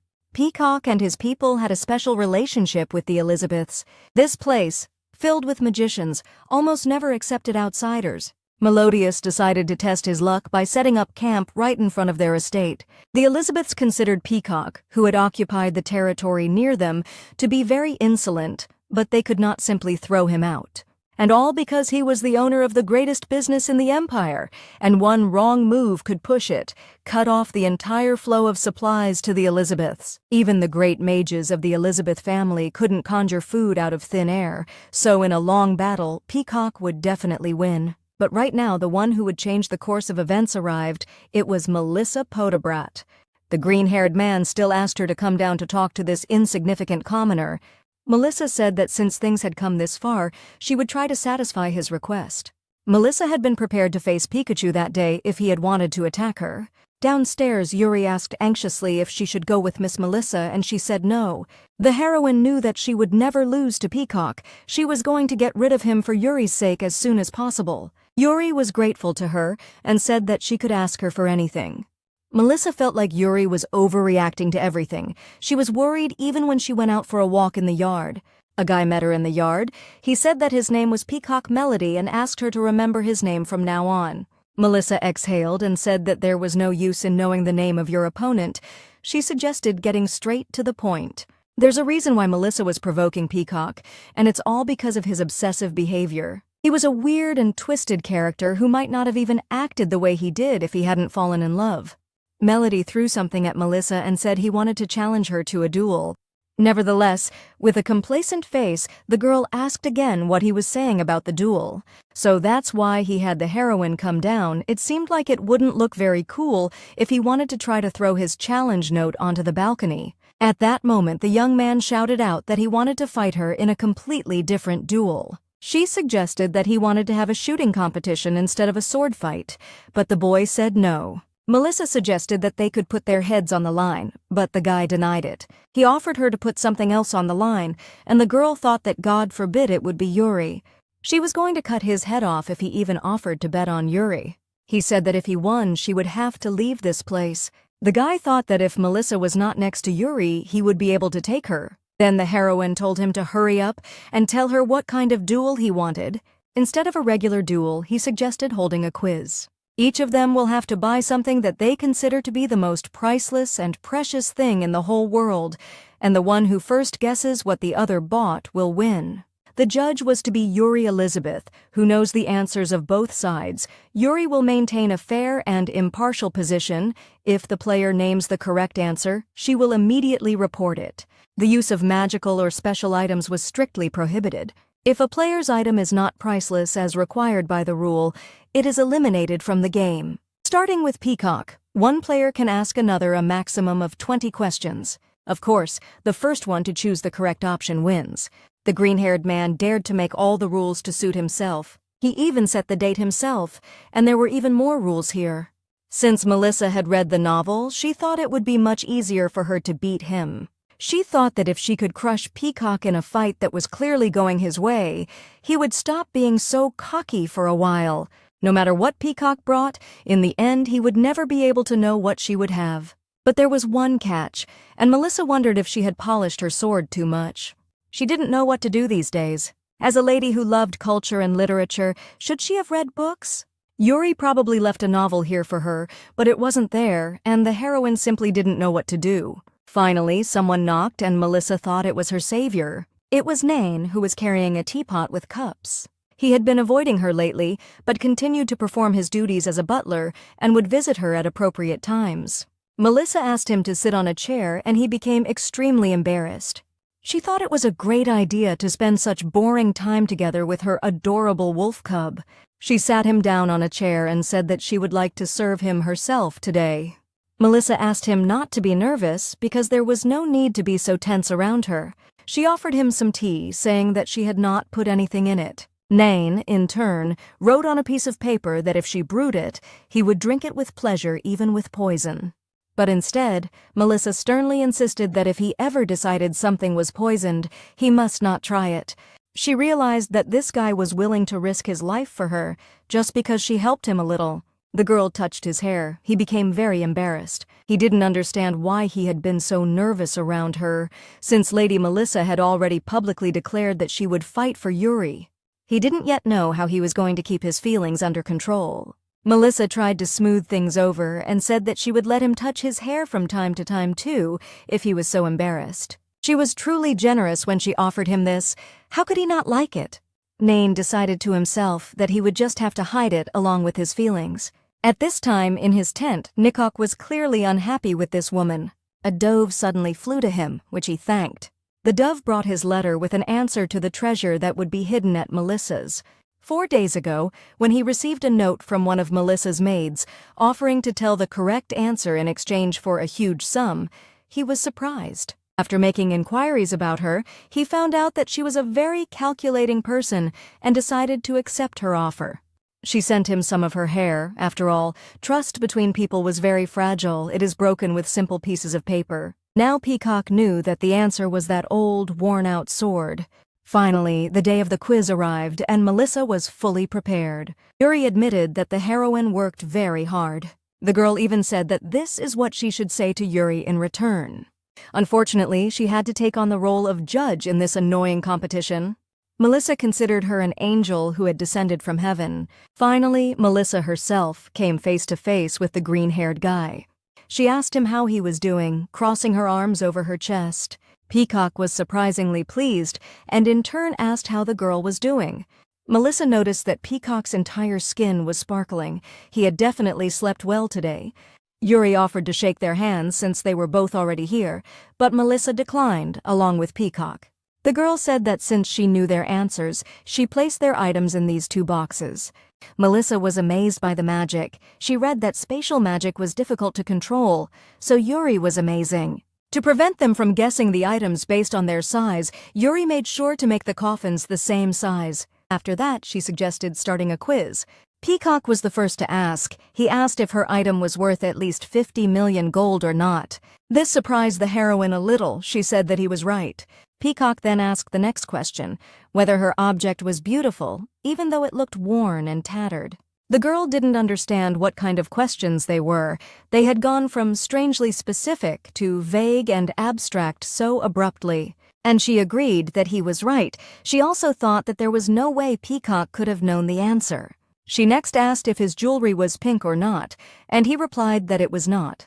Peacock said he knew what was there and named the legendary sword that Melissa had last worn on her hip. He noticed a moment of silence on the part of the heroine and said that he had guessed it too quickly. He laughed and said that Melissa should have kept more reliable people around her, but while he was laughing, Melissa said he was wrong. Peacock couldn't believe it. Melissa made a face at the giggles and said that was the wrong answer. He couldn't believe his ears. He turned to Yuri, who was laughing, and said that she was talking nonsense. But the girl answered sheepishly that Melissa's item was not the legendary sword. Some time ago, she came up with a little trap for the melodic. She was also bored. Melissa suggested that her companions send a note to Peacock to confuse him a little, as if someone had betrayed them. The maid said that they should send him a lock of hair and also ask for money for more trust. She would do exactly that. Melissa in turn asked Yana if she had previously thought about giving it to her, and she replied that she had not. The girl said that although her eyes are only on money, she is still trustworthy. And Yana admitted that, at the moment, no one else has offered her more money than she has. Their ploy was very suspicious, and Melissa wasn't 100% sure it would work. When Peacock sent half the amount they asked for and a note accepting the deal, they still couldn't believe it. Peacock now thought that the girl had simply deceived him. But Melissa said she didn't know anything about it, and she told him not to say that he had used some dirty trick. He told her sternly that if she really thought he would let her live in peace after she had humiliated him, then she was wrong. But here Yuri intervened and said that there was no need to answer each other so threateningly. In turn, Melissa asked the green-haired man if his item was blue or not. The guy replied that his object was not blue, but Yuri laughed and said that he shouldn't lie. Melissa immediately pounced on Peacock and said that lying was a bad idea while the judge was standing right next to them. If you think about it, the big shot is just a description the author gave to Peacock. In the novel itself, he rarely showed any intelligence. Basically, Peacock was just written as a brilliant, brainy character, which wasn't all that smart to begin with. Melissa thought that was why everyone she met was so different from what she expected them to be, based on the doppelgangers in the book. That is why, when the heroine got into the world of the novel and met those whom she considered normal heroes, they turned out to be different. She realized that underneath the surface they were actually much more insignificant and stupid than she thought. Melissa actually felt a little sorry for the author's creation.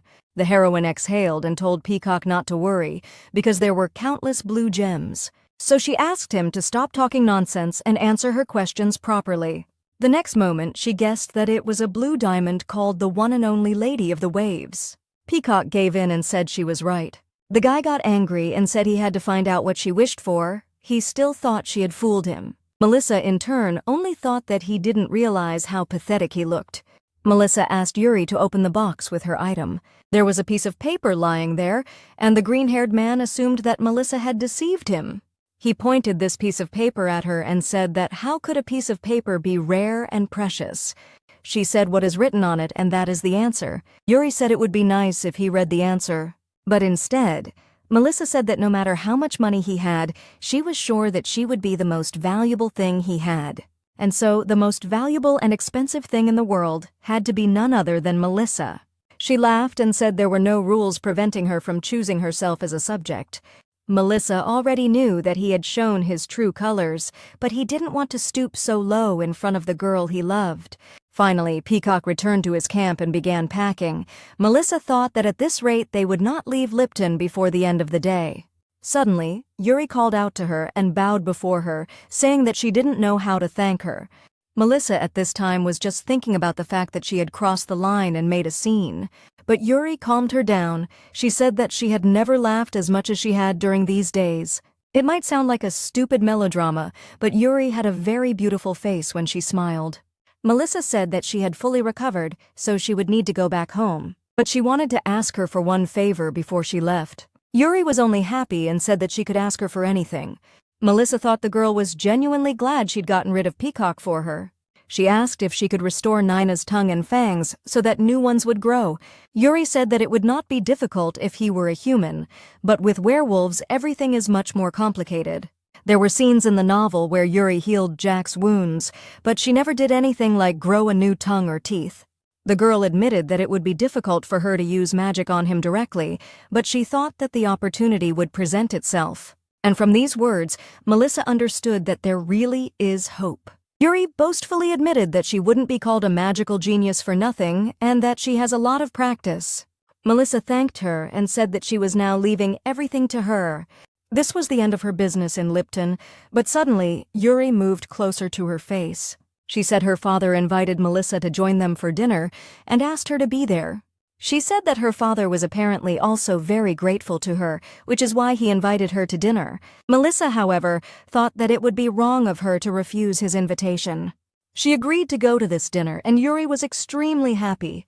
The heroine only realized this after arriving here, but she was one of those who became lazy if there was nothing to do. In her past life, she was busy doing assignments at college and drinking, which she ultimately didn't have time to enjoy before her reincarnation. Maybe it was because she had just dealt with Peacock, but there was still an outfit to choose for dinner or things to pack for tomorrow. She seemed to have only been lying down for 10 minutes when there was a knock on the door, and she realized that she had overslept. 3 hours had already passed, and during all this time Yona could not wake her up in any way. She finally reached the hall and opened the door, apologizing for being late. But the hall was already in full swing. Everyone was drunk on wine. She was greeted by Duke Elizabeth. Everyone was looking only at the girl, and she could not refuse him to sit down on the chair next to him. The Duke said that although she was the guest of honor at this dinner, she was late, so did she not think it was a punishment that she should have a drink? Melissa knew that this was Baron Elizabeth's only flaw, considering how he managed to get all those mages completely drunk. His incredible ability to get others drunk was obvious. It felt like it was a corporate party where the boss was constantly pouring drinks for the employees. Melissa was not weak to drinking in her past life, but she did not know what Melissa's body's abilities were. Meanwhile, he handed her a cup of wine. She looked around, trying to get help from Yona and Nain, but they were clearly busy. Melissa even asked the Duke if he was sure it was really a glass of wine, and he said it was a family heirloom. After that, she emptied the glass with ease. At this time, the magicians were already drunk and imagined that Melissa was a lion. Melissa never thought she could drink in this body so easily. Melissa thought that Yuri, as the main character, should keep her privacy and honor intact, so she was just going to forget about it for now. The girl walked through the hall and called out to her boys. Suddenly, someone grabbed her from behind and pressed her to themselves. It was Nain, and he was also incredibly heavy. She called out to Yona and asked her to help. Yona was covered in gold and admitted that she had won it in a bet with a couple of mages. Finally, they delivered the drunk Nain straight to the bed in the room. Melissa admitted that the boy was tall and well-built, so he was ridiculously heavy, and Yona found it cute how she judged his appearance. When Yona left, the girl realized that she needed to undress him so that he wouldn't get too hot. She had barely managed to take off his jacket when Nain pulled her onto himself and pressed her to his chest. However, his whole body was shaking and he was clearly unwell. The girl thought that he was having some kind of nightmares and tried to calm him down by stroking his head. After the girl put him to bed, she went out into the hallway and thought that if someone saw what happened, wouldn't they think that it was a little strange? The next day, Yuri apologized to Melissa for what happened yesterday. The magicians, who later came to their senses, cleared the hall in record time with their magic. Yuri most likely had a terrible headache too, but she did everything she could to cure those who suffered from migraines. After Melissa told Yuri what happened yesterday, she turned into an apologetic robot. She continued to say that she was not disappointed in her or Elizabeth's family. Yona said that mages usually just use their powers to travel, so it was still a long way to the carriage. Suddenly, Yuri appeared on the horizon and said that she would bring them back herself. It was problematic enough to walk far, but what was even worse was how she had to comfort this wolf, still burning with shame. Melissa noticed that Nain's jacket was covered in fur and asked him to brush it off. The guy began to diligently shake off his jacket in front of the bushes. Suddenly, a sneeze was heard from the bushes themselves, and out came Jake Powderbrat, who was allergic to wool. To be honest, Melissa had one idea about what he was doing here. It was just so scary that she didn't even want to admit it. Jake admitted that he just wanted to see Yuri. Just as Melissa started to grumble at him, a prince with a bouquet appeared on the horizon. He was clearly unhappy to see Melissa, as he thought she had already left. Sometime later, they were already drinking tea, and Melissa thought that at this rate, the first thing she would look for would be a sword. Yuri was giggling happily along with her the whole time. If this continues, it is obvious that poor Yuri will be surrounded by these fools for the rest of her life. She had no intention of competing with Yuri in kindness and holiness, or turning into a villain who was constantly getting into trouble with the main characters. But she was going to get rid of the villains hanging around Yuri and live as she pleased. Once she realized this, she began to do everything possible to ruin their plans. Elizabeth's family was very privileged, so others were not allowed in. Besides, for some reason, Melissa felt that the girl was becoming more and more different from the main character she knew. Yuri told Melissa that she made tea from the herbs she found while making hand-picked medicine. She also whispered that she had already made medicine for Nain and wanted to give it to him immediately after the tea party was over. The prince called out to the girls and said that he was a little sad that they were both ignoring him and whispering to each other. He said everything would be okay as soon as she spoke to him again. Yuri said that she appreciated his concern, but it would be too immodest of her to simply accept any surprise from him. She was the main character, so she was destined to go through the same experience with all the main male characters. Melissa at this time loudly said that the prince must not know what it meant for two women to whisper in front of men. He didn't understand what she meant. The girl said that they just didn't want to even talk to them because of how stupid these guys were. Melissa said she would escort them all home safely and comfortably right now. Yuri found every day so fun thanks to Lady Melissa. That's why she hoped that this time she could escape from this devilish curse. Sometime later, Melissa at home was already thinking that Nain could get used to the fact that he didn't have a language, and thank God Yuri was so talented. She grabbed his hand and invited him to go somewhere together. After that, the girl pulled him out onto the balcony, where there was a wonderful starry sky. Nain looked at the starry sky, and Melissa, in turn, admired it. She said she thought it would be even better if she could hear him talk about that beautiful sky. With these words, the girl put a bottle of medicine into his hand. She explained that this jewel is one of a kind. He didn't understand why Melissa did this for him, and she said that he was one of her people. Nain had never belonged to anyone before because no one needed him. He wasn't strong enough, he wasn't fierce enough, he wasn't good enough to be a werewolf. That's why he was never welcomed. He was then forced to kneel before the Portent chief after Jack accused him. And as he wandered these streets, barely escaping from them, Nain never took it to heart. He simply resigned himself to his hostility. But now someone has finally called it their own. All this time he did nothing but accept her care. This pain of growing fangs was nothing.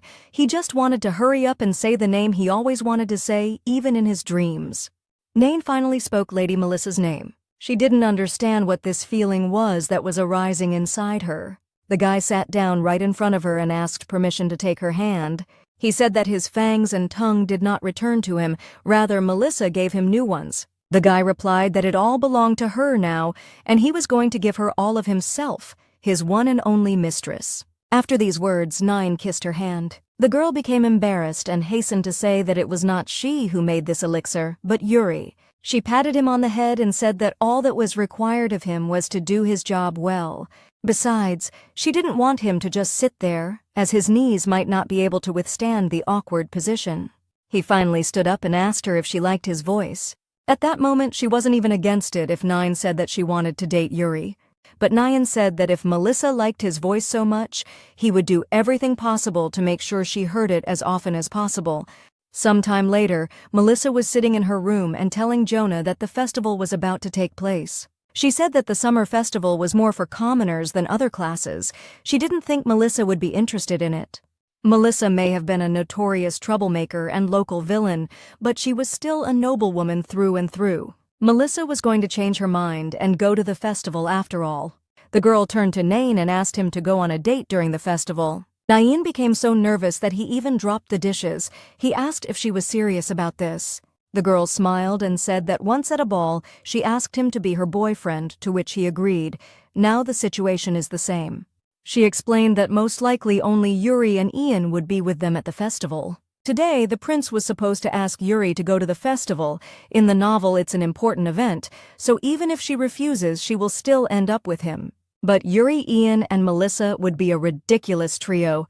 Some people would have taken it differently and thought it was a fight between a villain and a saint over an attractive male character. Melissa thought that if the prince got it wrong, she wouldn't be able to stop herself from staining her hands with his blue blood. And Nain asked her not to be shy about contacting him anymore, because he would do everything she wanted. Melissa was going to write a letter to Yuri inviting him to the festival. Besides, Melissa was tormented by thoughts about Naina. Yona, seeing her in this state, did not even think to help her. A few days later, they were already at the festival where there was a wide variety of entertainment. The heroine admitted that it all looks exactly like a Korean night market. She thought that this author could not imagine what Western festivals were like, so he based his description on the Korean one. Melissa watched with joy as Nain's gaze wandered around in admiration. She said that they had agreed with Yuri to meet somewhere here and was looking for her with her eyes. Finally, in the crowd, she saw her and the prince walking through the crowd. The prince turned to the white-haired girl and said that he understood that she might feel jealous, but he had no interest in any of these women. Yuri said that this is probably why he responds to every greeting and shout from them. As Melissa expected from the main characters, their presence was no joke. Her Nain was much more attractive than some crown prince, but he didn't get an ounce of attention. Ian was the main character, and even though Nain is incredibly handsome, he's just a bonus supporting character. Finally, Melissa and Yuri met and greeted each other. Yuri was surprised at how her medicine worked. She also didn't understand how a guy could call her Miss Melissa and not Lady Melissa. Melissa didn't understand how Yuri was always so good with others, and Nain was so kind to everyone. Shouldn't they get along well together? The prince, in turn, did not understand what Melissa's butler was doing here. Could he really be her lover? The girl didn't even need to deny it, so she leaned on Nain's arm, hugging her.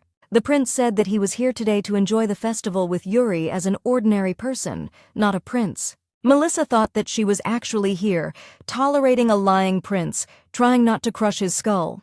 At this festival he won every game he entered, and at this rate he would leave every tent empty of prizes. According to the novel, Ian will excel in the game shops and win Yuri's favor with his gentle charm and friendliness. But there was still one person here that the main male characters couldn't defeat even with all their buffs. He was someone so talented that in the past, even the owners of the game shops at the night markets had asked him to stay away. That's right, it was Melissa. Around this time, Yuri will become interested in one particular prize. Ian will try to win it for her, just like it's written in the novel, but now everything is about to change. Now Yuri had to point to the teddy bear that looked like Ian and say that it was cute. But it was not a teddy bear. No matter how you looked at this toy, it still looked ugly. However, Nain also supported Yuri and said that the toy was very cute. He said this toy looks just like Melissa. Melissa knew she was a villain, but she didn't understand how they could say that and compare them to such a monstrous toy. She was momentarily distracted by how ugly the toy was and missed what game they were supposed to be playing. Melissa gave up her silver coins to play this game. The prince was surprised that the girl was also going to play. She said that she was good at beating things. He advised her to do as she wanted, because he would still be the first. But for the girl it didn't matter, because all this doesn't matter anyway, because the result won't change. The prince quickly adapted to this toy and set a new record thanks to his amazing skills. Melissa at that moment thought that his appearance also resembled cheating. As soon as the seller pulled out the toy and the prince was about to take it, they were called out. Melissa asked if she could keep the toy if she set a new record. The seller said that she would be able to do it herself once she broke the prince's record. Melissa wasn't going to give up. She needed to have good basic instincts and reflexes to play this game. So she began to hit the toy with great fury in order to win. In the end, a new record of 5,000 points was set. Everyone was surprised by this. As soon as they gave her the toy, she immediately handed it to Naina. He was beside himself with happiness, and tears appeared in Yuri's eyes. Melissa said that there were still plenty of gaming stalls here. She offered the prince a rematch. And in all the following games, the girl continued to win the prince, no matter how hard he tried. Finally, happy and with a bunch of toys, the kids knocked on the window of the one who was supposed to give out the main prize. He said that they had come to the right place because they had a lot of things that would definitely please the ladies. The girl said that, in fact, she was the only one who should receive the prize. She handed him a booklet with all the seals. He was clearly surprised. The gift was supposed to be a precious magical artifact that would never have appeared at a village festival even as a first-place prize, and yet the festival organizers declared it the main prize. They must have thought that no one would be able to get it and used it to attract visitors. The man asked to wait a minute so he could check on the others. During this time, they confirmed to him that the girl had indeed broken all the records of this festival. Melissa screamed, wondering if she could finally get her long-awaited prize. He said that their ring, unfortunately, was lost somewhere, but he would give them something better. He said that one of the ladies looked like a princess and reached into the box. After this, the man took out the tiara from her. In the novel, this man gave the necklace. Ian handed it to Yuri during the fireworks when he proposed. In fact, this crown was worth nothing, although it looked good from the outside. The princesses of this world are already considered incompetent and useless. It's sad to see that they can't even do justice to their tiaras. Finally, she found out who should wear this tiara and put it on the prince. But in response to this, the prince only burst into tears. This came as a real shock to everyone else. Nain leaned towards the girl and said that he was most likely offended by the fact that she gave him the jewelry for the princess. In this romantic fantasy world, princesses are treated as useless beauties who can be sold for a profit in marriage. The prince, in turn, did not understand and voiced why Melissa hated him so much. Had he finally gotten over the fantasy that Melissa would always love him, no matter what? He also said that she won all these games, and this really hit his pride. If anyone were to witness the chaos going on here right now, they would probably think that Melissa was the one insulting innocent Ian. She thought that the prince had finally realized reality. The girl said that one of the reasons she hates him is because he flirts with another girl, despite the fact that Melissa is still waiting for the engagement to be broken. She thought that he seemed to think that he had become better than his past self, since he no longer changed girls every day like gloves. She openly did not understand how a man in a relationship could flirt with others. He tried to justify himself by saying that he was the crown prince, the man who would soon become the next emperor, and he had to be able to deal with both love and politics at the same time. As she expected, he has no intention of calling off the engagement because of the power and benefit he can gain from the Paudabrati. Melissa walked up to the prince and poked him in the chest, saying that before they started talking about their gay heritage, they needed to remember that they were all human. She said he treats women like they're just things. She urged him to stop thinking that villains couldn't be hurt, or that a kind and bright woman would accept his feelings no matter what. Ian was a prince born to a lowly maid, not the current empress. The first child, but an illegitimate heir, he is the crown prince because the emperor favors him. And if he continues to ignore the needs and desires of the people, while simultaneously neglecting his obligations, wasting time attending questionable parties, then they will simply conclude that he is not competent enough to become the next emperor. Ian would have been in a precarious position without the support of the Paudabrats. He tried to tell Melissa that she was completely unfamiliar with how politics worked. He said the final decision would rest with the Duke, not her. And she said that no matter who becomes the next emperor, there is no doubt that the House of Paudabrat will remain a powerful family. The girl explained that the Duke had easily given permission to travel around Lipton and had even agreed to give all their servants leave, also at her request. The prince did not really understand what the relationship was between his daughter and the Duke. He finally leaned on his hand and didn't know what to do next. She came up to him and told him to take care of his cute little face and start living quietly. Everyone else was incredibly happy with their gift. Finally, when the fireworks went off, Nain and Melissa were left alone. Yuri's brothers recently showed up and wanted to take her with them. One of them then approached Nain and told him not to dare to flirt with his sister, but he said that they were wrong. In the end, Yuri went to watch the fireworks with her brothers, but in the novel, Yuri liked her family, so it was for the best for her. Yuri didn't really want to give Naina a chance to be alone with Miss Melissa. Melissa confessed to Nain in private that the fireworks were very beautiful, and he agreed with her. She had finally dealt with Ian. All she needed now was to just sit back and relax. It was a nice feeling. Suddenly Nain wanted to tell her something, but loud sounds were heard. It was another volley of fireworks that exploded in the sky. In the novel, this is where Ian confesses his love to Yuri. The exciting festival was drawing to a close when Melissa suddenly noticed something. The loud sounds of fireworks could be heard above. She noticed her brother Jake taking pictures behind Yuri. She didn't understand how he allowed himself to take secret photos of Yuri now. The next day, Melissa was ready to almost bang her head on the table. Yona suggested that if she was having problems with bowel movements, she could call the doctor. She told her that Nain had also been out of himself since that day. He was also feeling bad. Melissa remembered that he wanted to tell her something, but then Jake showed up and ruined everything. She had barely managed to get rid of Ian when her brother started hanging around Yuri.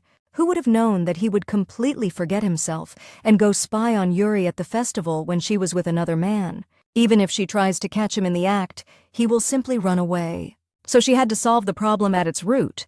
She informed Yona that a hunting tournament was approaching. She said she wanted to do a special workout and go shopping. At this time, Nain, while cleaning the windows, hit his head on them. The maid asked him what was happening to him, but he said that everything was fine. She thought he must be overjoyed to be going to the festival with Lady Melissa, but somehow he remained gloomy. She assumed that Lady Melissa had rejected him, and Nain fell to the floor in confusion. He tried to say that she had not rejected him, but the maid suggested that he really did like her. She said that unfortunately, Lady Melissa already had a fiancé. The guy replied that until the heroine gave up on him, he would always be on her side. He informed her that he belonged to Lady Melissa, but she was not obliged to become his. After that, the guy took his leave and said that he was done here, and it was time for him to go. Finally, Nain turned around and said that he was not rejected, he just couldn't confess his feelings. Time passed, and autumn took on the appearance of a successor to summer. There was a rather cool wind today, and Melissa was standing outside in a light outfit. That didn't mean she wanted Nain's jacket or Yuri's warming magic. They were too caring and kind for her. Yuri said that it had been a whole month since she started training, and she thought Melissa would master it soon. Melissa said she was going to go hunting too. She hoped that this time the guys would help her too. Just 150 years ago, the empire of Basilios was flooded with demons. Fortunately, the great Archmage sealed it, restoring peace and tranquility. But the old tradition of periodically going on campaigns to destroy demons, over time it evolved into the hunting competitions they had today. Of course, much has changed since then, and now it was simply a social entertainment for the nobility. And finally, Lady Melissa was there. Everyone was discussing her outfit and considered it extremely indecent. Melissa herself could only think about how these ladies could think that she would be wearing a corset while hunting.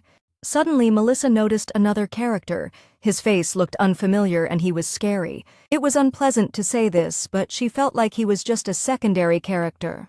In this ridiculous romantic fantasy world, all the handsome guys were the main characters, regardless of whether they were good or not. However, Nain was a special case as he was attractive even though he was a minor character. The stranger mockingly said that she would hardly be able to hunt with such thin, fragile arms.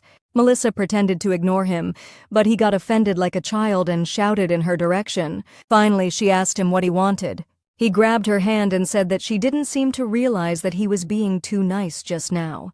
But she pulled her hand away so that the young man almost fell. He didn't understand how an ordinary girl could have so much power. She said that she had already been chosen as the representative of the House of Podobra, and now it would not be easy to change that. She said she knew many of them had problems with her participating in the hunt. At that moment, the guy tried to justify himself fearfully. She advised him to keep his mouth shut. As Melissa sat down to dinner, one of the maids ran up to her and asked her to apologize to the stranger for the honor of the family. As she thought, her maid was just a nuisance, which was why she only wanted to take Nain and Yona. However, it didn't matter now, since it was time for her to begin the performance. She was going to show everyone such a magnificent performance that even Peacock would cry. Suddenly, Melissa let out a piercing scream. She informed everyone that she had just eaten so many delicious things that she felt like she had a stomachache. Jonah said that Melissa needed to take care of an emergency, so she advised the others to wait with the horses. She said that it must be awkward for her to have to deal with constipation, and that they, as her servants, were obliged to show understanding and sympathy. She angrily told her maid that she would talk to her about it later. Melissa headed into the forest. They hadn't yet blown the horns or raised the flag, which meant there should be some time before the hunt began. She spotted Jake Powderbrad in one of the trees and called out to him to come down. He didn't even say hello to her, and this really angered her. She asked her brother if he liked rabbits. Melissa pointed her hand at him, and from the look on his face, he doubted she could do anything with her magic reserves. But nothing was impossible for her, especially with how much she practiced. The next moment, her brother turned into a rabbit. But before she could do anything else, he had already disappeared from the scene, and she was trying to find him. At this time, Yuri did not understand why Melissa was still not here. Some time ago, the heroine asked Yuri to make magic and provide it to her for a single maneuver. She explained to Melissa that even if she used her magic once, it would use it up and she would not be able to use it for the rest of her life. At that moment, Yuri's thoughts were interrupted and Melissa herself appeared along with her horse. She did not understand why the girl returned so late and hurried to her. Melissa said they blew the horn much earlier than she expected. Melissa meanwhile reported that she had the most wonderful horse. She had a horse which she called the Black Devil because of its black color. He was known for having a nasty character, the most demonic of all the Podobrati horses. But still, she was Melissa. She even managed to tame that monster Liv. She told her horse that if he could do it, she would let him chew on Jake's hair. The girl told her servants not to follow her, but to just wait here. At this time, the stranger was wondering how long Melissa could last, hanging around with others, blindly trusting that her father would cover for her. One day he wanted to make her pay in full. Suddenly a sound was heard and all the riders shuddered. It was Melissa shouting for them to move away from the roads. He didn't understand how there could be a weak and fragile lady who was now rushing at the speed of the wind. Jack at this time did not understand how everything turned out this way. He simply followed Yuri to spy on her and protect her. But the cursed sister used magic on him. Melissa never had the magical ability to do something like that. Finally, she caught up with her brother and chased the rabbit again. He didn't understand how Melissa was always so big. Frankly speaking, the wolf that had been chasing him earlier wasn't that scary. The transformation magic was weakening. She wouldn't have to use that expensive tracking scroll anymore because Nain, who had changed the wool with magic, wasn't there. Finally, the rabbit ran to Yuri, who greeted him. She didn't understand how Melissa could chase that cute rabbit. In her eyes, he looked so fragile and weak that he would die immediately if left unprotected. Usually, people thought that they should protect cute and weak things. The problem is that they never ask these weak things if they want protection, not to mention that they consider them helpless. The girl threw the rabbit on the ground, and the rabbit suddenly became a boy. His sister greeted him and said it was a great relief that he was okay. She would also like his gratitude for getting him here safe and sound. Melissa pretended to say she didn't know how he felt about the situation, but she was just defending him. She said that thanks to her he was not bombed by either the wolf or other hunters. Melissa herself seemed to understand that all this sounded like nonsense. She explained to him that Yuri also felt uncomfortable when he pursued her supposedly to protect her. Jake was the hero who always quietly watched over Yuri. She was constantly waiting for him to appear out of nowhere to save Yuri from all the dangers in her path. But if you look at it from another angle, he could also have attacked from ambush if he wanted. He had never asked her permission, and, mired in his own delusions, he had become convinced that she was weak. Melissa walked up to her brother and said seriously that this was not romantic at all. She told him that if he was in love, he shouldn't drool over her from behind the bushes, but tell her straight to her face. Yuri only saw her fight with Jake. She never really talked to him. Yuri walked up to Jake and addressed him directly. She said she believed he followed her around for ill-intentioned reasons. At this time, Melissa just stood and nodded to the side. Although she didn't really know if she felt the same way in the novel, she told Jake that it was extremely unpleasant and frightening and asked him not to do it again, and also stay as far away from her as possible, approximately 150 million kilometers away. Melissa wondered how a sniper like him could be so shocked that he dropped his gun. There was no saving him. She hoped that Jake would finally take this opportunity to finally pull himself together. Suddenly, the bugle sounded, and Melissa did not understand why it was called so early. Yuri suggested that we return to the starting area for now and see what happened. All this time, Melissa dragged her brother along with her. There were only two possible reasons why the hunting tournament could end so early. The first was that no one could hunt due to an emergency or critical situation. Another is that someone has captured so much loot that there is no point in anyone else trying to win. Whoever he was, this guy was far from winning Yuri's heart. Suddenly, Jack himself appeared on the pile of corpses. And then Melissa realized that he too had the right to take part in the competition, since the Basilius Empire treated the Partons as nobility. But in the novel itself, he never took part in the hunt. He said that he was glad to see him because he had not even invited him to tea. It seems like no one wanted to get involved because they probably didn't have a choice. Push the werewolf too hard and who knows what kind of disaster could happen. There is a reason why their species has been able to survive for so long while keeping all of their territories intact. Tea parties were no longer held. The magicians did everything possible to keep him as far away from the estate as possible. Jack said that he heard about this hunting tournament, got permission from the leader, and joined. This meant that he was constantly near them, and they didn't even suspect it. Melissa told him that he should have continued to sit very quietly in his forest so as not to get beaten. But Jack would not listen to anything more and rushed at her with claws. The girl in turn took out her sword and struck Jack with it, but he immediately broke, and Jack passed out from one blow. Melissa thought she had just destroyed her sword, but it was still there, and she didn't realize what she had just destroyed. It was Jake's gun. She was able to defeat the werewolf because she used the imbalanced weapon of one of the main characters. She felt very sorry for her brother and said that she would definitely get him a new gun.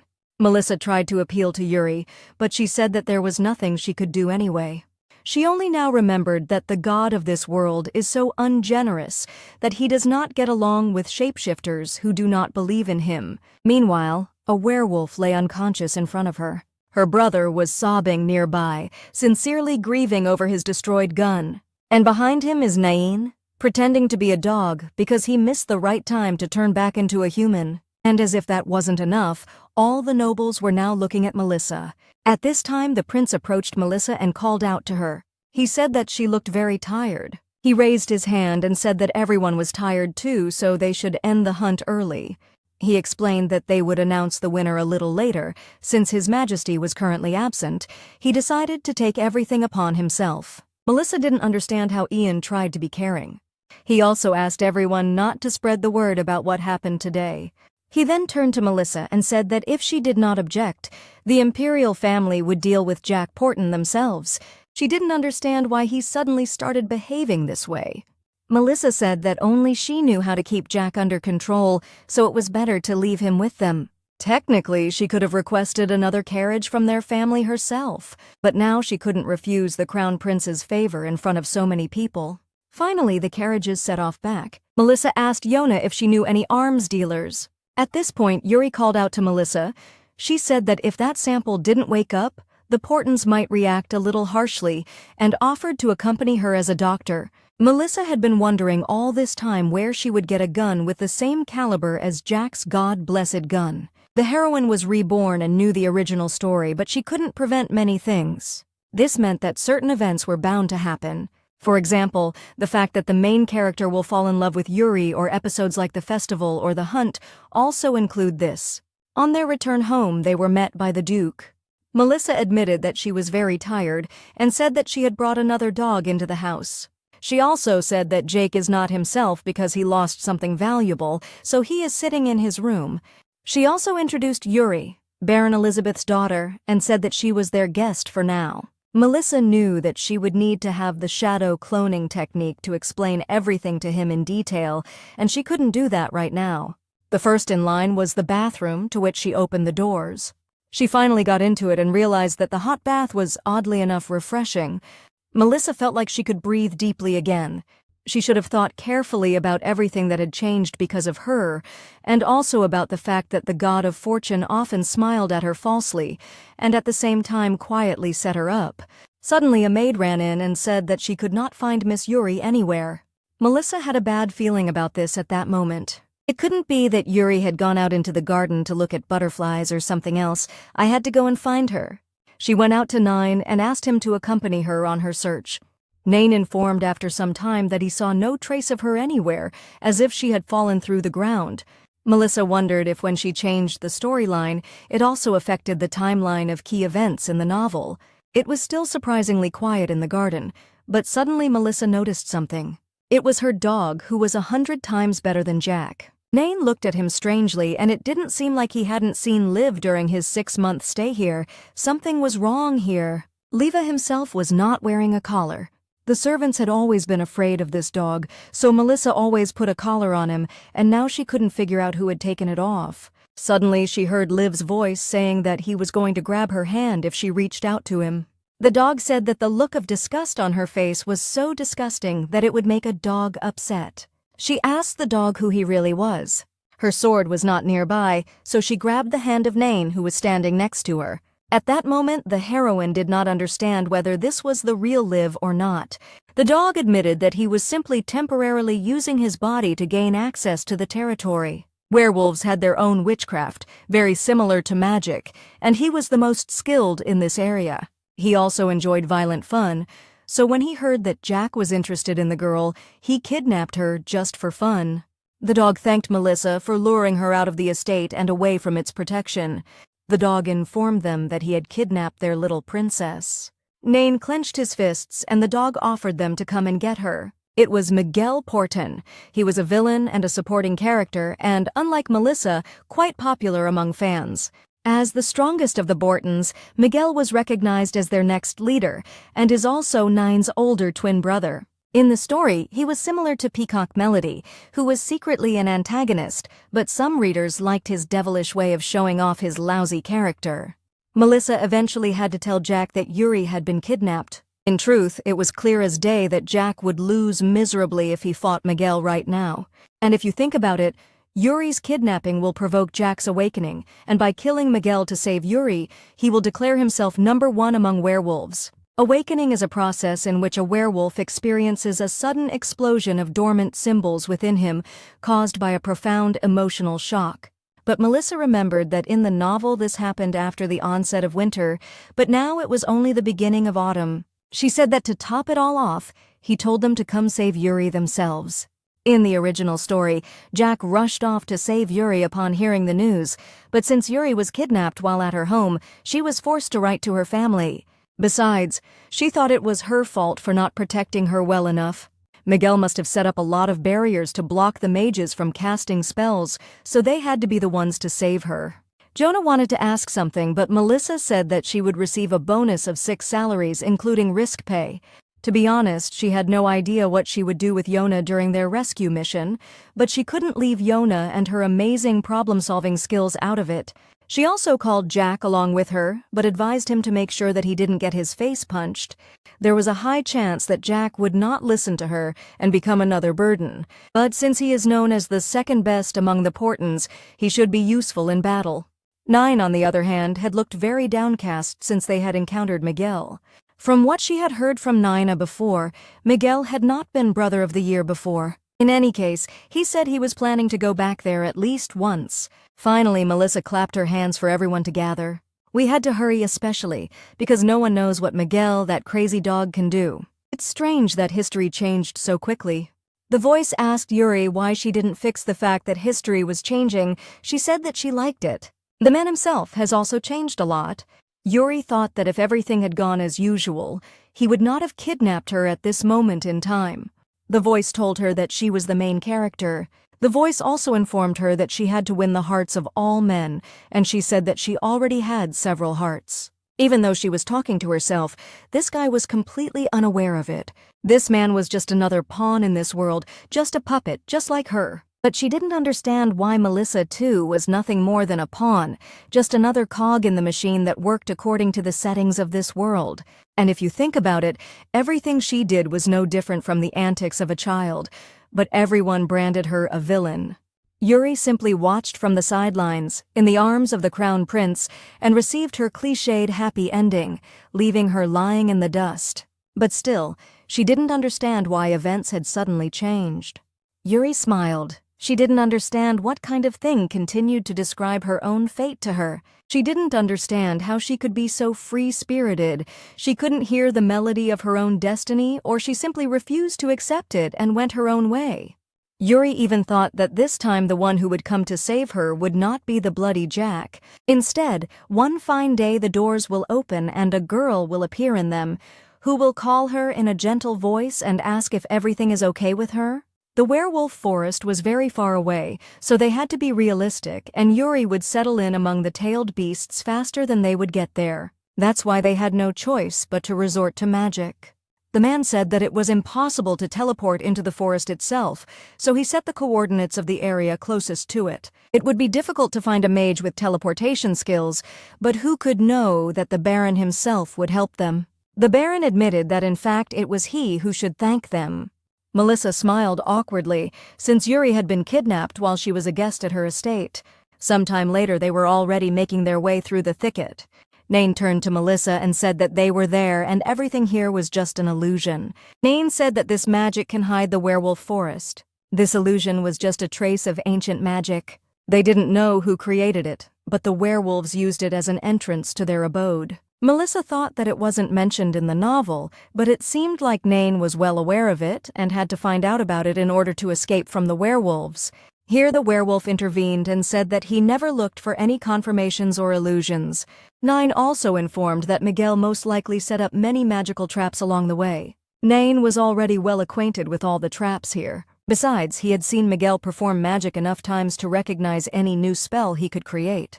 Melissa walked up to Nain and put her hands on his shoulders and told him that she was counting on him, and Jack just snorted. He decided to show them that he was not afraid of any traps, and Melissa rushed towards him. She explained to him that he was quite resilient, so he always got through all the traps without any problems, but they were not like that. The girl knew that she really shouldn't have taken him with them. But it was too late. Jack had activated all the traps. Melissa tried to gather her patience because 1 second of patience could save her from disaster. Meanwhile, Jack approached some button on the stone and looked at it with interest. As soon as he pressed that button, a nuclear explosion occurred. In reality, it was all a fantasy, but Melissa seemed to see the end flash before her eyes. Finally, they arrived at the werewolf castle, but lost Jack himself on the way. Jack himself was missing, and Melissa had blood on her hands. She thought she had nailed him, and Yona said she had, but Nine explained that it was different. He said she had been very patient with him during the journey. She told him that he had to go right now because they needed to beat the crap out of Miguel and save that sweet-smelling girl. Melissa said that not long ago he had called them weaklings and grumbled about why they had to be so careful. She gave him permission to go and fight Miguel alone. She told him to just go and find Miguel wherever he was. As the werewolf walked away, she continued to shout motivation after him. Nine said that she mercifully sent Jack away, giving him the opportunity to fight Miguel. Finally, the heroine could remember what happened. She most likely lost her mind under the influence of stress. Nine said that Yuri was most likely in this castle, and he needed to go in and track her scent to be sure. The girl assumed that she should be in the room located at the highest point of the castle, the one with the blue door. Nine explained that there was a back door that was rarely used, as well as a passage leading into this room. The girl thought it was very suspicious. How did she know about this room, and how could she be sure that Yuri was there? At that moment, Miguel felt how the boys had already made their way into the castle. And Yuri thought that everything was going along the same beaten path again. If everything ended as usual, then Miguel should have died. She noticed that the ground was shaking less this time. Under normal circumstances, the castle should be half destroyed, but it looks like Jack dealt with Miguel faster this time. She thought that this time, Bloody Jack should run here and save her. Suddenly a voice came, telling her to meet the knight in shining armor who had come to save her. The girl thought that she would always be a doll and in the future everything would be exactly the same. But instead, a grumbling Melissa appeared in the doorway. Melissa ran up to Yuri excitedly and asked the girl if everything was okay with her. If everything had gone according to the plot, they would never have appeared here. But this time the events have changed. This time perhaps she will be able to live a different story. She asked the guys how they got here, and Melissa said that she was actually kidnapped. Yuri would tell them this if she could, that she was very glad that instead of a hero or some important figure, her friends came to save her. At this point, Miguel was sitting on the injured Jack. He said that he ate dessert, trying to save the main course for later. But it seems he chose the wrong order. The werewolf had no idea what trash like Nain could do. This time, he was going to tear his face to shreds so that he would forever regret having been born into this world. Once he was told that he was disgracing the Porton family, and the young man apologized. Everyone knew that with these words he was denying Nain's belonging to the beauty of the werewolves. Even Nain, then a 10-year-old boy, understood what these words meant. He was told that it was no wonder he was not getting better, since he spent all his time with his nose in a book, with such idle thoughts. The man said that his twin brother Miguel already possessed a hold that surpassed the abilities of any of the Portons. He thought that his twin brother must have taken all his talents. The man said that Miguel was already more than enough to be the heir, and he no longer needed Nain. When Nain heard this, he suddenly realized that from that moment on, his existence would be erased from the clan's life. Nobody cared whether he was cold or hungry. No one cared about his well-being, but there was nothing at all unusual about their indifference. After all, for them, Nain no longer existed. But nevertheless, for the littlest Nain, it was a great relief, because he existed there thanks to their indifference. While Melissa was trying to open Yuri's locks, Nain looked around. Yuri explained that this cage was created by magic blocking spells.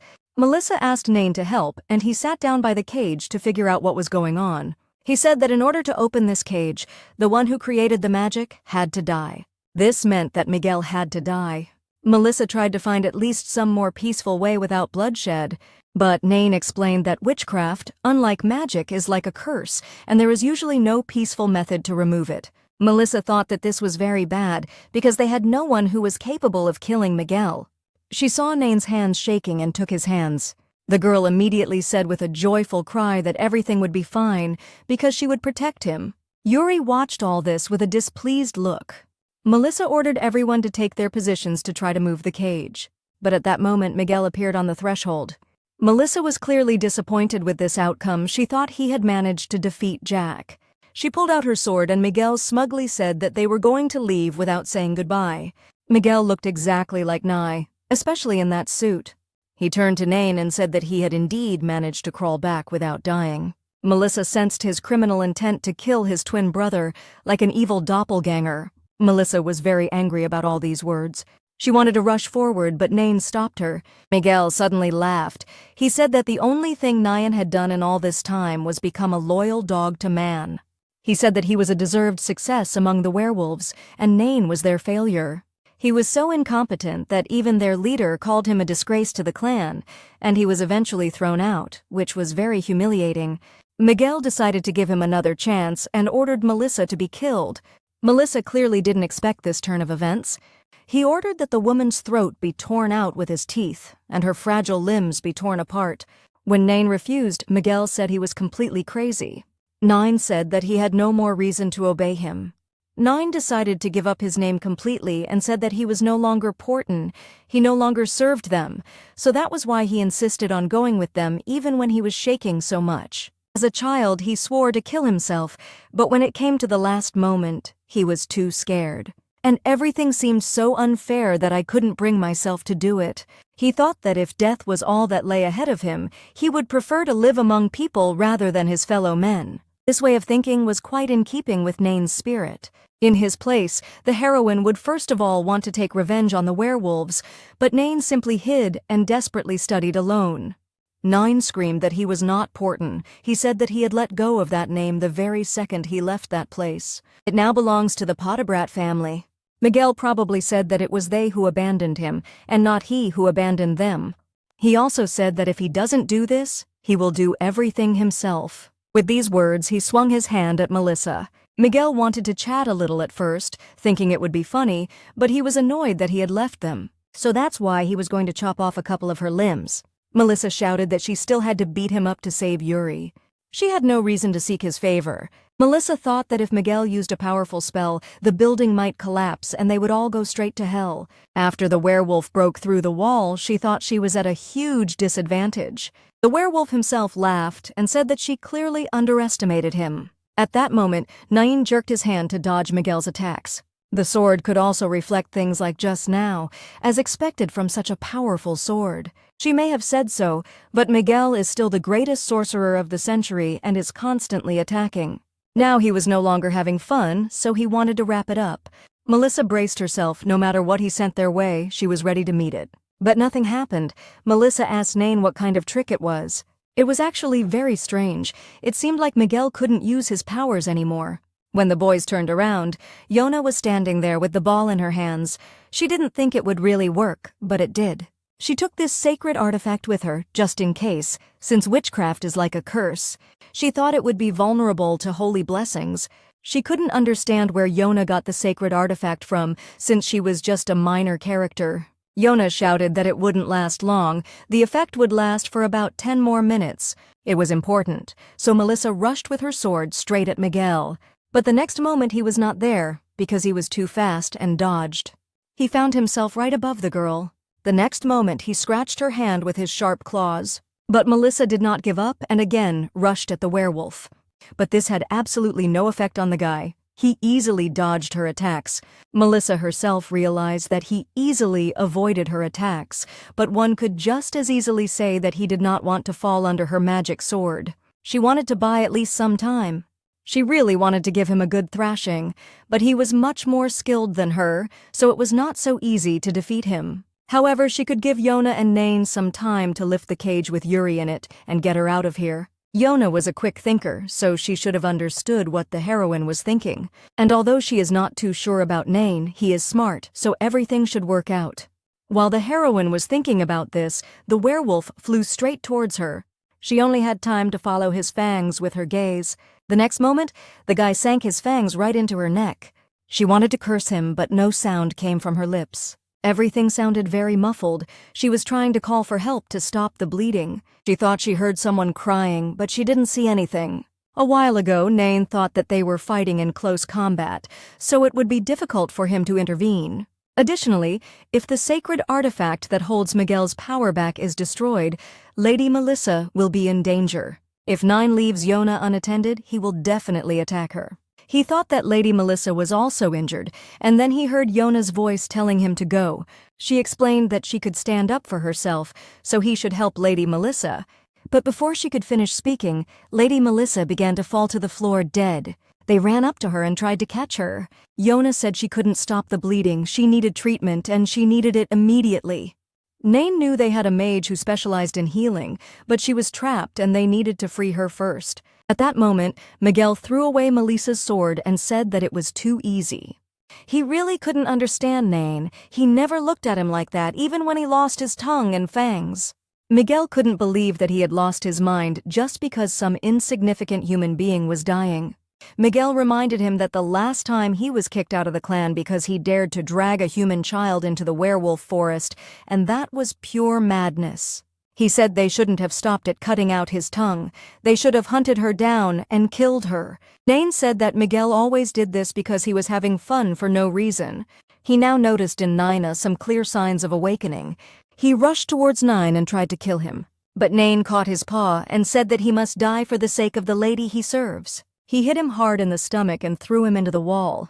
Helpless, Miguel laughed. Bleeding, he told Nina to look at his face, which was the face of a werewolf. Miguel said that all this time he hated him because he had his face and pretended to be a lamb. He had been ashamed of him for so long, but now he had shown his true nature. He asked Nine what it was like to finally get revenge. Nain didn't answer and asked if he could use his abilities now. But the answer was that he couldn't actually use them, even though the sacred artifact's effect had long since worn off. Nain picked up the wolf by the hair and said that he should have realized this by now, but he just didn't want to admit it. Lady Melissa's weapon was the legendary Imperial sword, and with it, it carried within it the essence of a human. The magic that contained her sword clashes with the energy within it and causes negative reactions. Magic opposes the internal energy of werewolves and tries to displace it. The more powerful the magic and the more energy, the stronger the rejection. Miss Melissa needed only one chance to strike, and she took it without hesitation, even when her neck was torn apart. Nine explained that at that very moment his brother lost. He lost to the man he so deeply despised and the lady Nain himself loved and respected. He advised Miguel to sit as still as possible. Nain told Miguel that he promised to grant him a painless death. At this time, Miss Melissa was lying on the floor torn to pieces. Her neck was very sore, and Yona said it was because she had been bitten. Melissa asked Naya not to kill Miguel yet, but she asked Nain to hit him on the head and knock him out. The stunned wolf crawled up to his mistress and asked if she was okay. The girl smiled and said that, in fact, he looked worse than her now. This was what Nain really was like, and she couldn't let him get his hands dirty with blood. Especially considering that killing his own brother, with whom he had a less than loving relationship, would leave Nain with bad memories that would haunt him for a long time. It was a real relief to her that she was not late. The artifact's effect has already worn off, and if Miguel wakes up and uses his magic again, it will be their one-way ticket. The girl asked Yona to return her sword. After taking the sword, Melissa walked towards the enchanted cage. Yuri was in tears at that moment. Melissa smiled and said that all this had nothing to do with her. She said that they would be very happy if Yuri would heal them, and with these words, she hit the cage. Finally, the cage broke and Yuri jumped out of it, rushing towards Melissa. But Melissa said she thought Nain's condition was much worse than her own.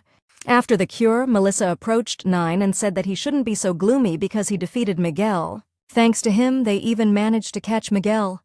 She wanted to praise Yona, but she said it would cost her 6 regular salaries, plus an additional fee for using the sacred artifact. Melissa said she already knew that and was just thanking her. After this, the heroine said that it was time for them to get out of there. At that moment, Jack suddenly walked into the wall and asked if Miguel was dead. Melissa completely forgot that he existed. The guy was clearly injured. Now Jack thought he was werewolf number 1. He thought that now was the time for him to become the new leader. He even came up with a victory cry for himself. Now he could openly overthrow the vile Podobrati. Jack had already imagined the prince's reaction to being told that there had been a werewolf invasion. As a swordmaster, he had to go fight for his people. All knights had to accompany their future emperor in the same way, and Lady Melissa certainly couldn't imagine it. Nain and Yuri tried to ask Melissa if she was okay and she tried to calm them down. She said she still had unfinished business here. Melissa herself looked at Jack, and he couldn't understand why she was acting like this. She looked at him as if she was worried about his wound, or sit by his bed trying to heal him. He thought that this girl, although not his type, some of her features compensated for it. Sometime later, the girl thanked him for attending the good manners and etiquette lesson from Lady Melissa. She couldn't allow these two werewolves to sow discord any longer. She was afraid of what problems Miguel might cause in the future if they left him as the head of the werewolves, and Jack was too stupid for that position. Luckily, she knew all their major flaws and weaknesses. She told them that they could not swear whenever they wanted and could not use expressions such as, "I will kill you." Jack was extremely surprised because she always spoke to him carelessly and swore.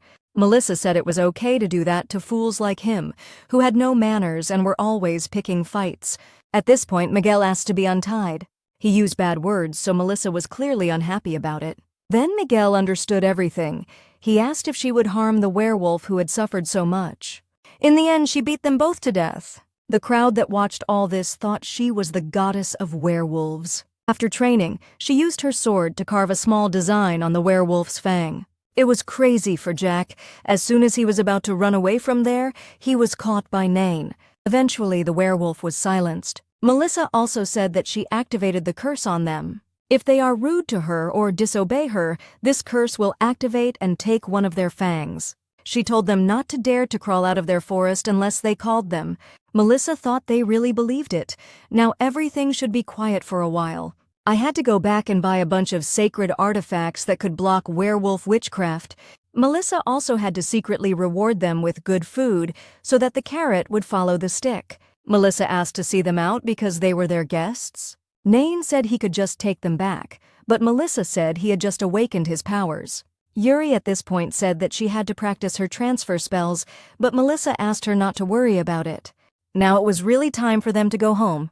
When Melissa got home, she collapsed on her bed, tired. After such a journey, she needed peace. She conquered the night market to beat Ian in games, trained with her one-time magic to straighten out Jack's brains, participated in a hunting tournament. She also fought Miguel to save Yuri and finally taught Jack a lesson. And in the case of the main characters, handsome men appeared in front of them one after another. The heroine was going to have such a good rest that people would talk about it for years. That's why she declined Yuri's invitation to the thank you party and sent Nain and Yona on vacation.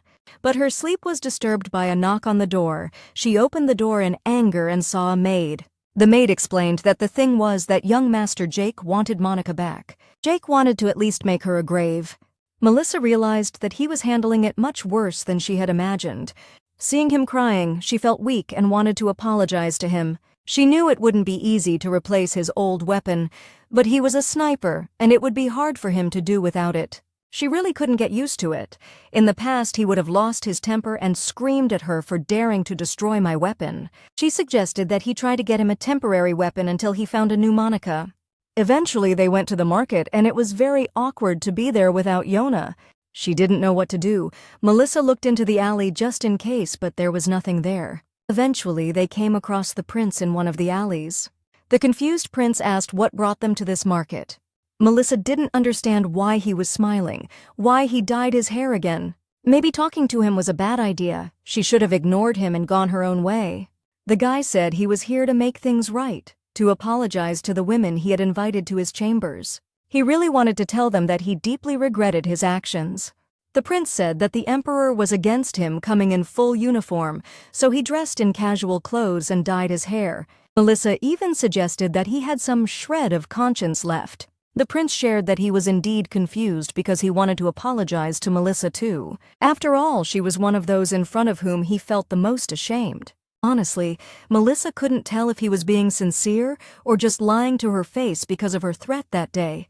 But since she knew he wouldn't cause any more trouble, she felt calmer. The prince asked why they were there, and Melissa said that they came for a gun. She explained that it was not for her, but for her brother. Eventually, the prince suggested that they visit the imperial palace, as there were still weapons imbued with divine power there, including guns. The prince said that as heir, he would be wrong to reject such a capable man simply because he had no weapon. Melissa turned to her brother and advised him to choose something he liked. At this point, the prince sheepishly asked if the lady liked flowers. She explained to him that only those that grow in the spring, and he asked if she liked accessories, to which she also refused. Then he offered her a dress, because he knew the studio where Her Majesty the Empress liked to order outfits. When all hope was lost, the prince asked her if there was anything she wanted at all. Melissa explained that if he wanted to give her something as an apology, she didn't care what it was. She explained to the young prince that it would be very difficult for her to forget his actions in the past. The prince leaned towards her and said that he would try to convince her in any case. The girl closed her eyes and said that in any case she would wait for a written apology and a call-off of the engagement. He said that he could also lend her money for free. She said that she could give him money herself, since he would not give them weapons. Melissa assumed he wanted her to support him even after they broke off their engagement. The Ian she had seen so far was exactly the kind of person she had described. The prince said that he had made such a grave mistake that she now saw him only in that light. From that moment on, he said he would show her how much he had changed to convince her. Everything she had said in the past had been said simply on the spur of the moment, which was why she had no real hope that he would ever change. The prince admitted that he was very grateful to Melissa and also kept the tiara she gave him. This tiara reminds him to return to the right path whenever he strays from it. The guy also sheepishly admitted that he was keeping it because the girl said it suited him. In fact, Melissa had no doubts at all at that moment. Suddenly, Jake appeared out of nowhere and pointed his gun at the prince's face, saying that he had chosen the weapon. Jake said he wanted every weapon except this one, every single one. The heroine slapped him in the face, saying that her brother was just joking. The prince laughed at his friend's joke. The girl herself thanked the prince and said that Jake could finally cheer up and continue his work in the imperial palace. The prince smiled and said that Sir Jake never came to work, he just dropped in when he wanted to pick out the missions he liked and disappeared. The young man explained that he was already used to it and besides, it was difficult for him to take on this work at such a young age. On the way home, Melissa asked her brother what had just gotten into him. She got out of there before Jake and Ian could start remembering all the bad things and grabbed the most modest-looking gun that Jake was holding. The girl noticed that the apples in this world were very red and pretty. The brother handed her an apple and said that since she was looking at it, he decided to take it. At some point, the girl thought that he had laced the apple with poison so that she would end up like Snow White. Now he was throwing things at her and she was surprised by this. Seeing him so cute, Melissa felt more scared than happy. She caught the apple and asked the young man if he wanted to have a snack somewhere. Finally, after a walk in the evening, Melissa collapsed without legs. She really wanted to rest. She also recalled that Jake, on the way home, said that he would support her breaking off the engagement. The girl did not understand how she could have such a good influence on him. There was no way that the way she changed the events of the novel could have caused a disaster. Melissa didn't remember when she fell asleep. She only knew that at some point she began to dream. In this dream, I was the main character of a typical fantasy novel, living in a world written by someone else. She was forced to relive the same life over and over again every time people read the story. And she returned again to the beginning of the story. She couldn't remember when it all started, but soon, through the frequent jumps, she began to realize that she was an ordinary character, part of a script. However, Melissa was the only one who knew about this, and every time she jumped from one chapter to another, she felt a suffocating loneliness.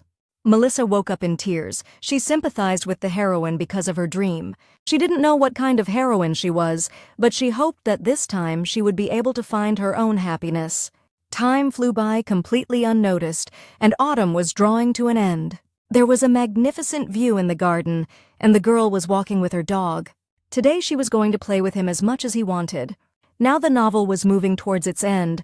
The story of her lovers began in the spring and ended in the spring of the following year. This meant that the heroine had to prepare for the storm that would arrive in the coming winter, when the climax of the story would occur. One of the maids shouted at her that she shouldn't be running around there, and Melissa thought she was some new girl. At some point she ran up to Nain and almost crashed into him, and he said what he had asked her many times not to run. She completely forgot that there was one more person who had not yet given up, and that was Nain. He asked her if she had forgotten about the injuries she had received during the last battle, and if she should take care of herself. Melissa realized that Nain had become overprotective of her since that incident. She may have taught the werewolves a lesson, but they didn't know when they might attack again. The girl explained that she understood, and she just needed to be outdoors more. Nain leaned over to the girl and asked her to promise him that she would not run around in a dress anymore. The girl thought that if a situation arose where she had to run headlong, she would run regardless of whether she was in a dress or a bathrobe. Melissa thought he was being annoying just because she was running a little fast. It was nothing compared to what she had dealt with during training. For some reason, this attitude made her angry. Finally, she tossed Nina to sweep the leaves since he was already there. The girl had a feeling as if only yesterday she told him that she would always protect him, but now he treats her like a weakling. If he had time to worry about her, he should have worried about himself first. One dinner, Melissa said she needed money. One of the maids said that if she really needed money, she could help. She said that her savings might not be enough, but if they sold the property God had blessed them with, it should be enough. She said that the Podobrati could live in abundance, but they had little savings. The point was that Melissa wanted to do something secretly. The girl turned to Duke Podobrat and asked him if he by any chance liked gold. It was quite convenient that Melissa was transported into the story she had read to the end. From the inside, the novel didn't seem as cliched as it did when she read it, although, admittedly, she had read novels with more developed universes. Melissa admitted that she knows where the gold ore deposits are. The mine she was talking about was actually supposed to find Peacock Melody and give it to Yuri in the spring of next year, or at least that's what he would most likely say. The Duke asked his daughter if her sources could really be trusted. She told him to have more confidence. After all, she was the kind of person who would definitely not spread unreliable information. The girl even thought that usually in the movies after such a phrase, everyone laughs and forgets about the awkwardness. Anyway, Melissa marked the exact location on the map. At this time, Yona was whispering that the lady had no connections anywhere. Even though she moved in social circles, she was still like a pebble on the side of the road. The Duke asked him to take a look at the location first.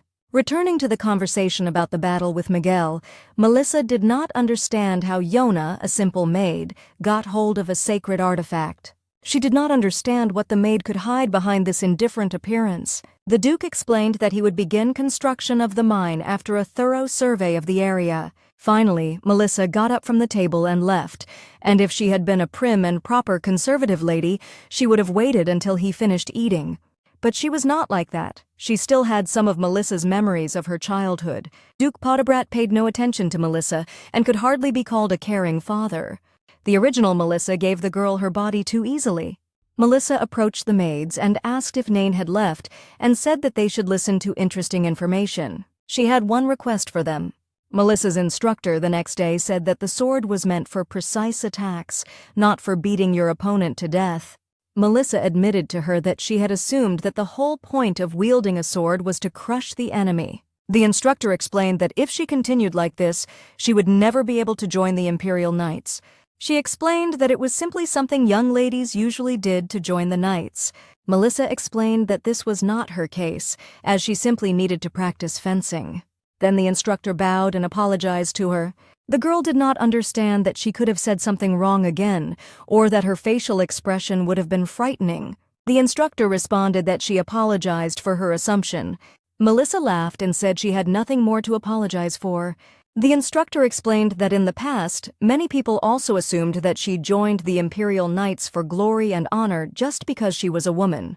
Her overly apologetic manner reminded Melissa of someone. The heroine leaned towards her and said that she realized her mistake and no longer thought in that way, so everything was okay. She admitted that she still puzzled over the question of why she couldn't just beat everything out of people with her sword. Melissa offered the instructor a deal, and if she could defeat her in a duel, she had to tell why she left the Imperial Knights. The instructor happily agreed to this condition. Melissa wasn't all that interested in why she left, but she was forced to stake her claim high enough. Finally, the two of them clashed swords. Everything was put into action, but neither the knowledge from the novel nor the tricks helped Melissa win. At that moment, one of the maids ran out onto the field and said that they had problems. She asked her to tell everything down to the smallest detail. Haney said Peacock's companies had already been surveying the area before they got to the site. The girl patted the maid on the head and said that it was okay, since she knew that sooner or later they would get to this place. The instructor at this point said that they would continue their sparring at the next lesson. At the estate itself, Nain was really worried about the lady. Yona greeted her and told Melissa to take a bath first. Melissa wanted to refuse, but Yona couldn't imagine how the girl was going to walk into her room so dirty. Nain suddenly shouted that Miss Melissa was gorgeous even if she was dirty and unwashed. Melissa, in turn, said that the bath procedures would unfortunately take too much time. The heroine also noticed that Yona's facial expressions were becoming more and more varied day by day. Nain explained that he could wait for Melissa forever, no matter how much time passed. Haney said that if she helped Miss Melissa take a bath, she wouldn't have to wait for her. Melissa said that in the end she would go and wash herself. After the shower, she gathered them all together and said that everyone should just drink a cup of tea. She said it all ended with Pipcock claiming ownership of the gold mine. The girls said that they needed to make their next move, which was to find the spy that Peacock had sent after them, and with that, Haney choked on her tea. When the Empire's fattest wallet got involved, it was a completely different story. Someone in the Empire may have been bribed by Peacock. It was expected that his spy could be hiding in their estate. The reason she is so sure of this is because all this time the Melodious One has been as quiet as a mouse. Melissa explained that Peacock would not remain idle now, especially with his character. No matter how cunning he was too quiet. At the very least, what happened in Yuri's house hurt his pride for about 3 weeks. But be that as it may, Melissa thought that he was one of the main characters, and so, without much effort, Peacock was perfectly aware of everything that was happening to her and Yuri. He kept a low profile and waited for the right opportunity when it presented itself so as not to miss it at any cost. This was the secret of his wealth. Melissa said they had no evidence, so they set a trap for him. It was a fake gold mine. This was the place where Nain went for a few days, putting aside his duties as a butler. However, Peacock sniffed out everything in an instant and occupied the territory, from which one can conclude that the same informant was present at the dinner where she first announced the location of the mine. Haney suggested it might be Linda, the new maid. Melissa said that spies are not defined by their human qualities. Yona assumed that what Melissa had said last time was also intended to identify the scout. Nain wondered if it was after she ordered him to find the gold mine. She remembered that she had only shared the information with Yona and Haney back then. She completely forgot to tell all this to Nain, too. Melissa had to apologize. She said that it wasn't that she had intentionally withheld this information, but that she had originally planned to tell him everything separately. That's why she forgot. Nain tried to calm her down. She noticed that his sadness had not completely disappeared. The girl asked him what kind of treats he liked because she was going to buy them so that he wouldn't get upset. The boy sadly replied that he would like any food that Miss Melissa bought him. Melissa told him to be honest or she wouldn't buy him anything.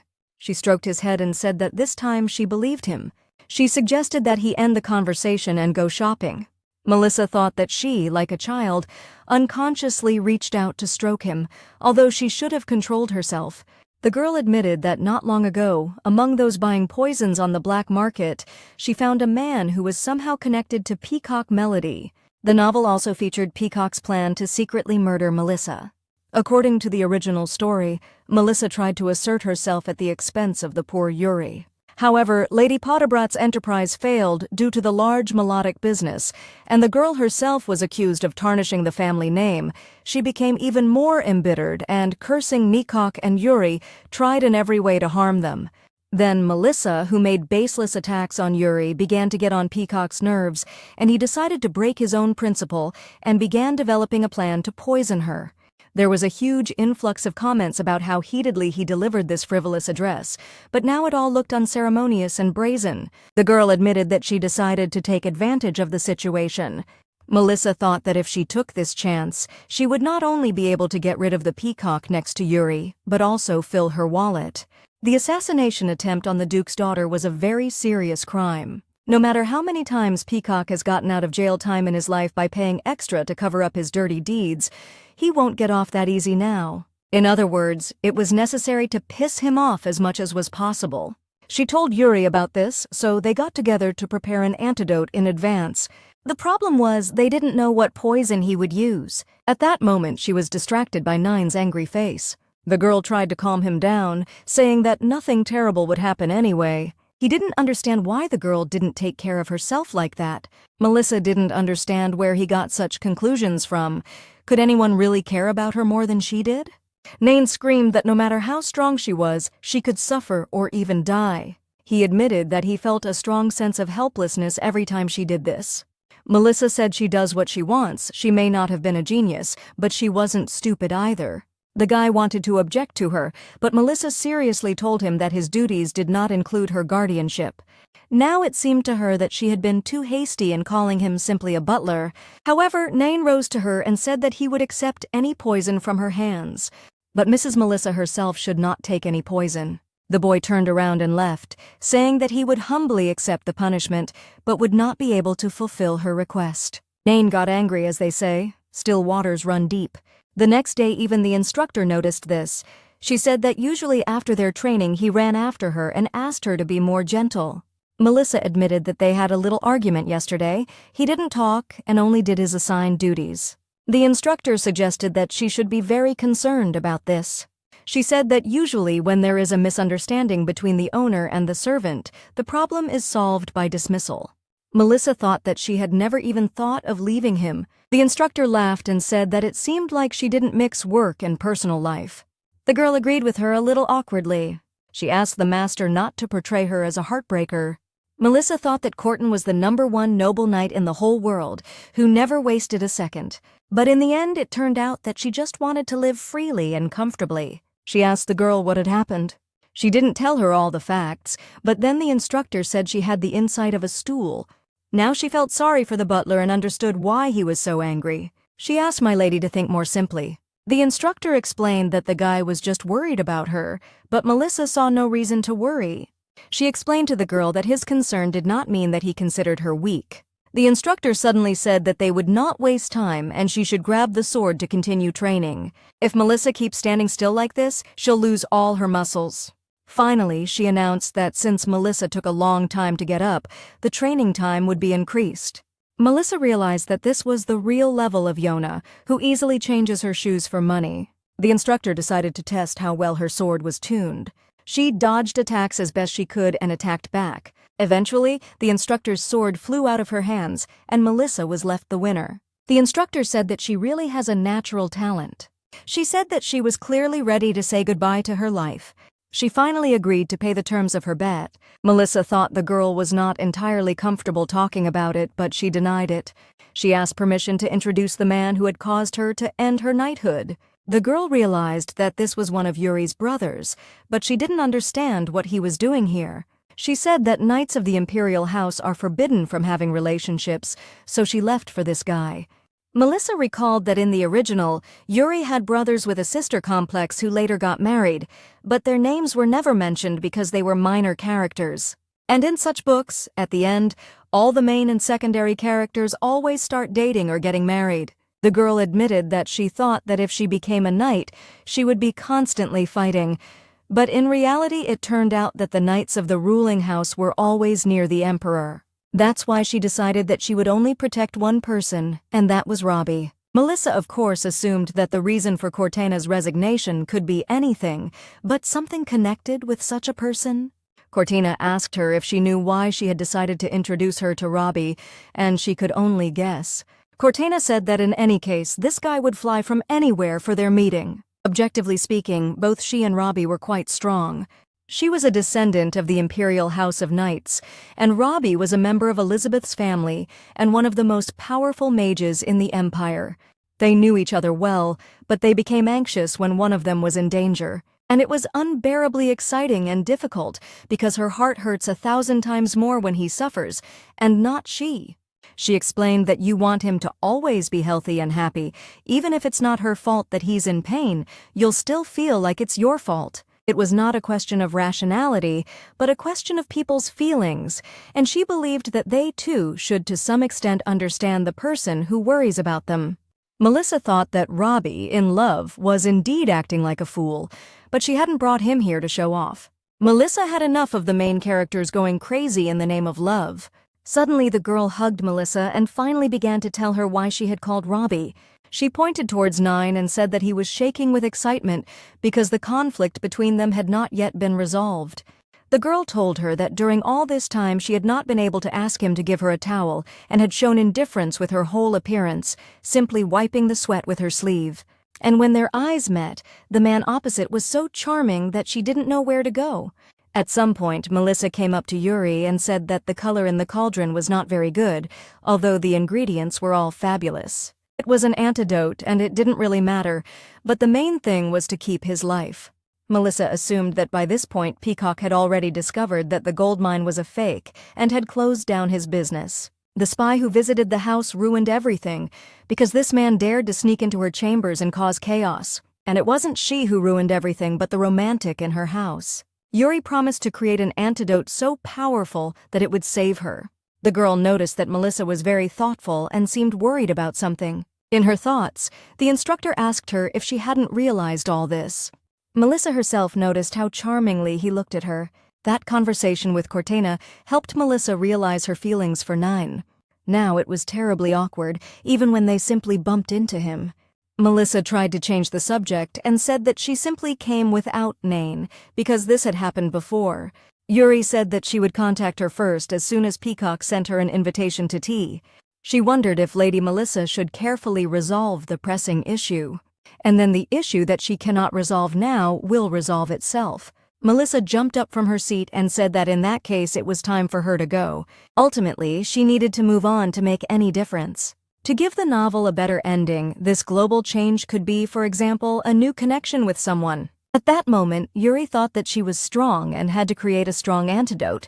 At that moment, one of the girls thought that if she had not known then that everything would turn out this way, she would not have accepted Peacock's offer. Her parents died, leaving her with younger siblings to feed and raise. At first, Peacock arranged for her to work as a servant for some nobles, in exchange for which she was supposed to pass on information of interest to him. She thought that in this way she could repay Mr. Peacock for his kindness. If only she had known what order would follow later, she would never have accepted his helping hand. But she thought that even then she could not refuse for the sake of her family, and for herself too. If only she knew that she would have no choice but to commit this vile act. She thought Melissa was strong and resilient and stunning. The girl did not know what to do and cried. She considered herself too weak-willed and cowardly. She believed that if she did not follow Peacock's orders, he would simply kill her family. At that moment the door opened, and Melissa appeared on the threshold, asking the maid what she was doing there. It was Henny, who was in tears but said nothing had happened. Melissa asked the maid if she had anything she wanted to tell her. She fell to her knees and said that, to be honest, she wanted to confess something, but Melissa said that she already knew everything because there were two circumstances by which she understood everything. The first was Peacock's character, for he could not stand inaction. And secondly, their family did not select servants regularly, and those people who were hired in the last period did not work in her circle. Thus, the conclusion was that either he assigned a spy to her, who had been sent before, or he bribed someone who was already nearby. Yona, of course, was weak against the greenery, but they had already somehow deceived Peacock, and bribing Nain was something completely out of the realm of fantasy, so only this girl remained. Yona concluded that she had no physical evidence and that it was all just her own inference. Melissa suggested closing the topic, which no one was interested in anymore. She asked Haney only one thing. Everything the girl had done up until that moment was a pretense. The girl cried even more and said that up until that moment she had not pretended. However, she was smart enough. Even at the moment when the heroine told about the spy, she exposed another maid as a spy. Finally, Melissa said she understood her. When Haney was with her, her actions, her facial expressions, the sparkle in her eyes, none of it was fake. She had confidence in her maid and asked her not to cry too much. The girl said that she would meekly accept any punishment. Melissa knew perfectly well that they thought she couldn't punish them, so they were talking nonsense. She said that she would reflect on the maid's behavior and punishment a little later. Melissa pointed to the letter and told the maid to follow it exactly. She said it was all a trap for Peacock to catch him red-handed. The next day during training, the instructor noticed that my lady was sighing heavily.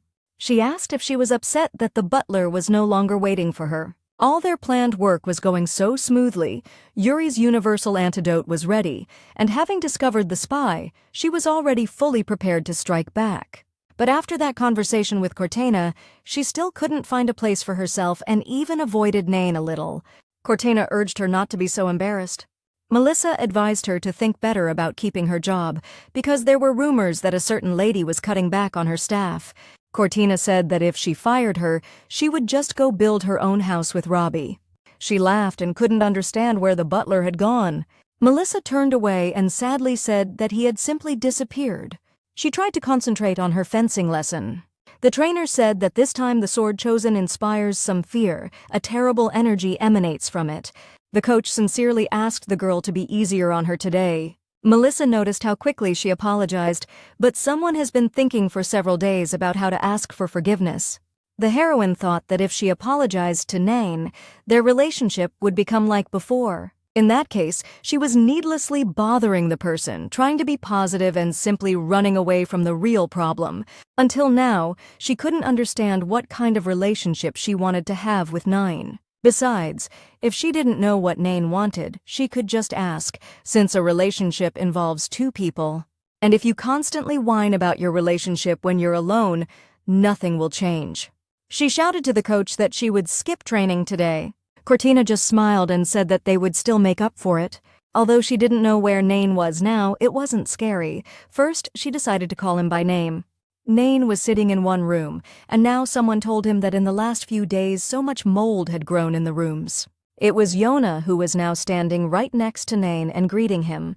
She asked him if he wanted to leave the job, but he said no.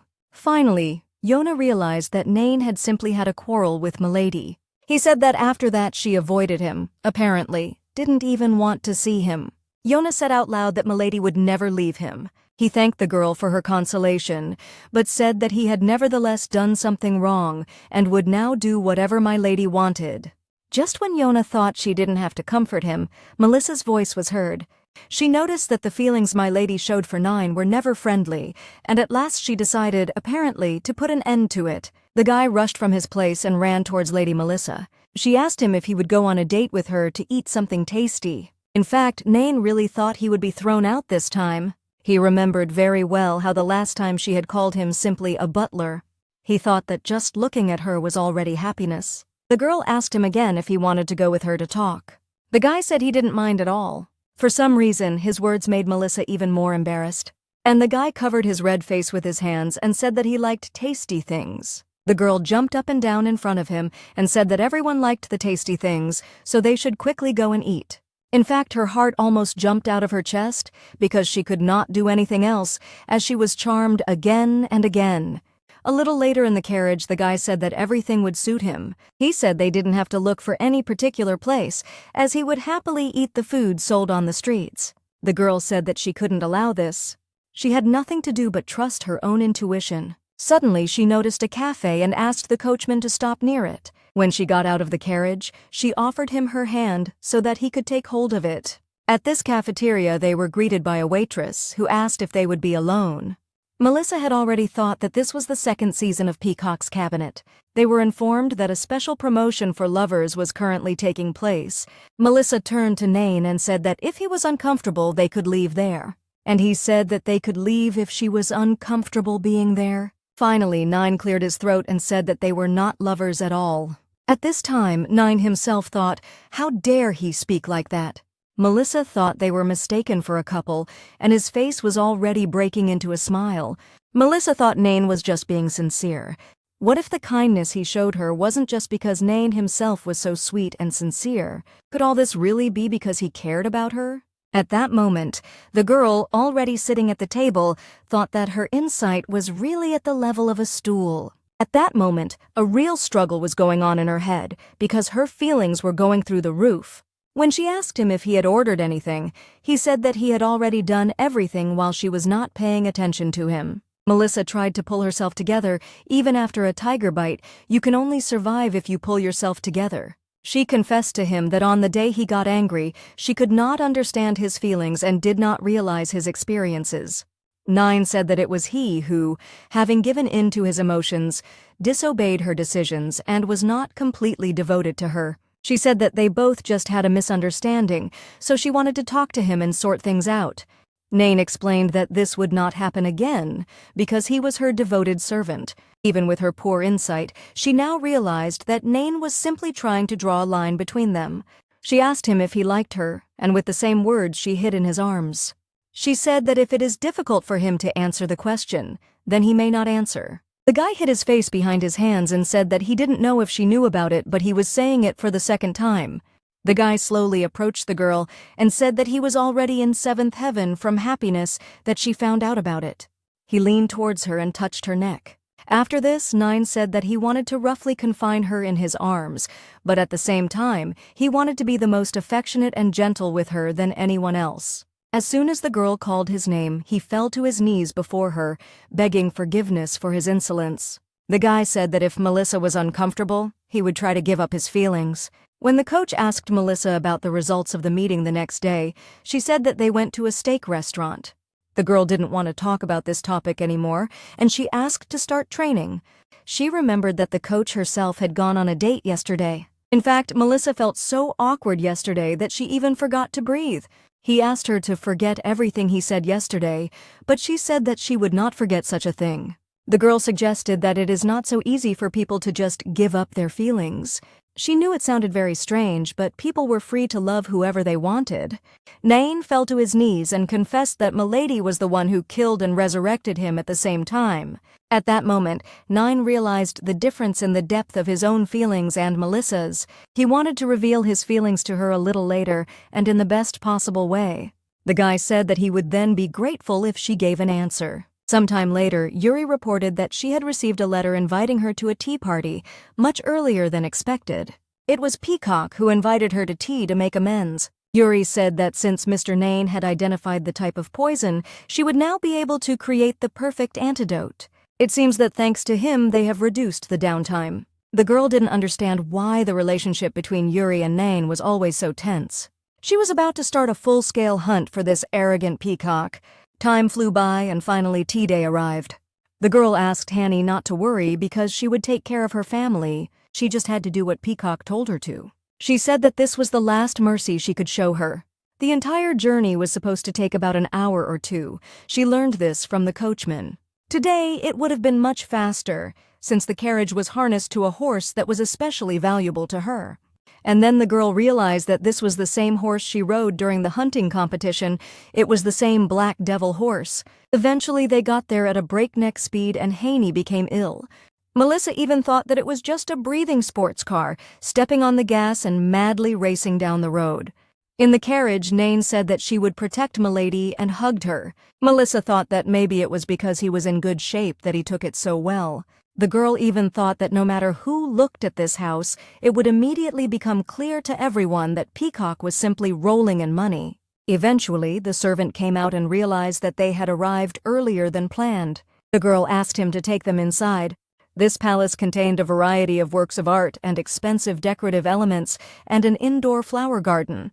Finally, they were met by Peacock himself, who said that they had not seen each other for a long time. The girl said that she simply arrived early because of an unavoidable incident. They exchanged a few more pleasantries. After that, they sat down at the table, and the girl admitted how awkward she felt being in his presence. She thought Peacock would just sit there until Yuri came. More and more useless thoughts crept into her head. Finally, Yuri arrived and greeted everyone present. Melissa told her to sit down at the table quickly. Yuri noticed that it seemed like they were both in a hurry today. Peacock extended his hand to her, thanking her for her visit. He had been watching Yuri too closely this whole time. Finally, Peacock spoke and said he wanted to apologize to both of them. Melissa thought that it was a hunt or something else, but it would be better to just take and rip out his eyes. She had to thank Peacock for everything. He also quoted that it seemed she did not like the tea his servant had poured for her earlier. Apparently, Lady Pedibrat felt uncomfortable accepting tea from a commoner she didn't know. In that case, he asked Haney to pour her some new tea from her subject. The girl said that she was actually just trying to check if there was poison in the tea, and Peacock laughed, assuming it was a joke.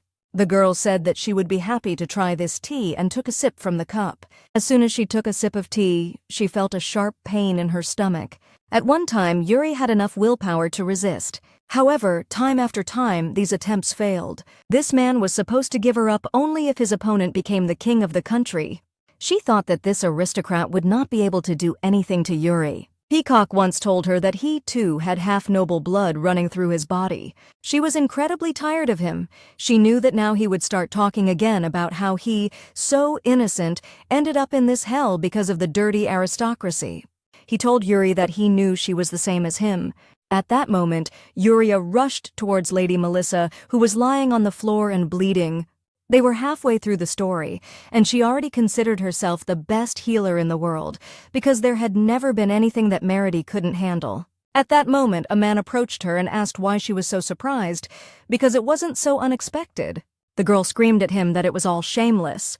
Yuri realized that Miss had expected Peacock to poison the cup, not the tea.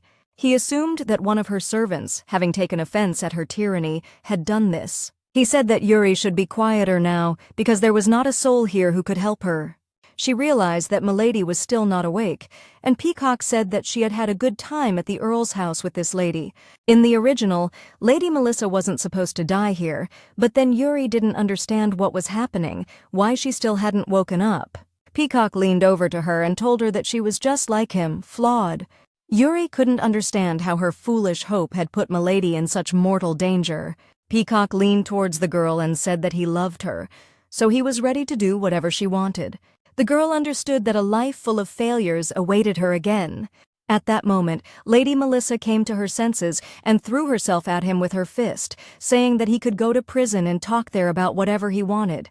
She didn't care at all about his circumstances. She said that no matter how tearful and sad his past was, he would not be pardoned for everything he had done.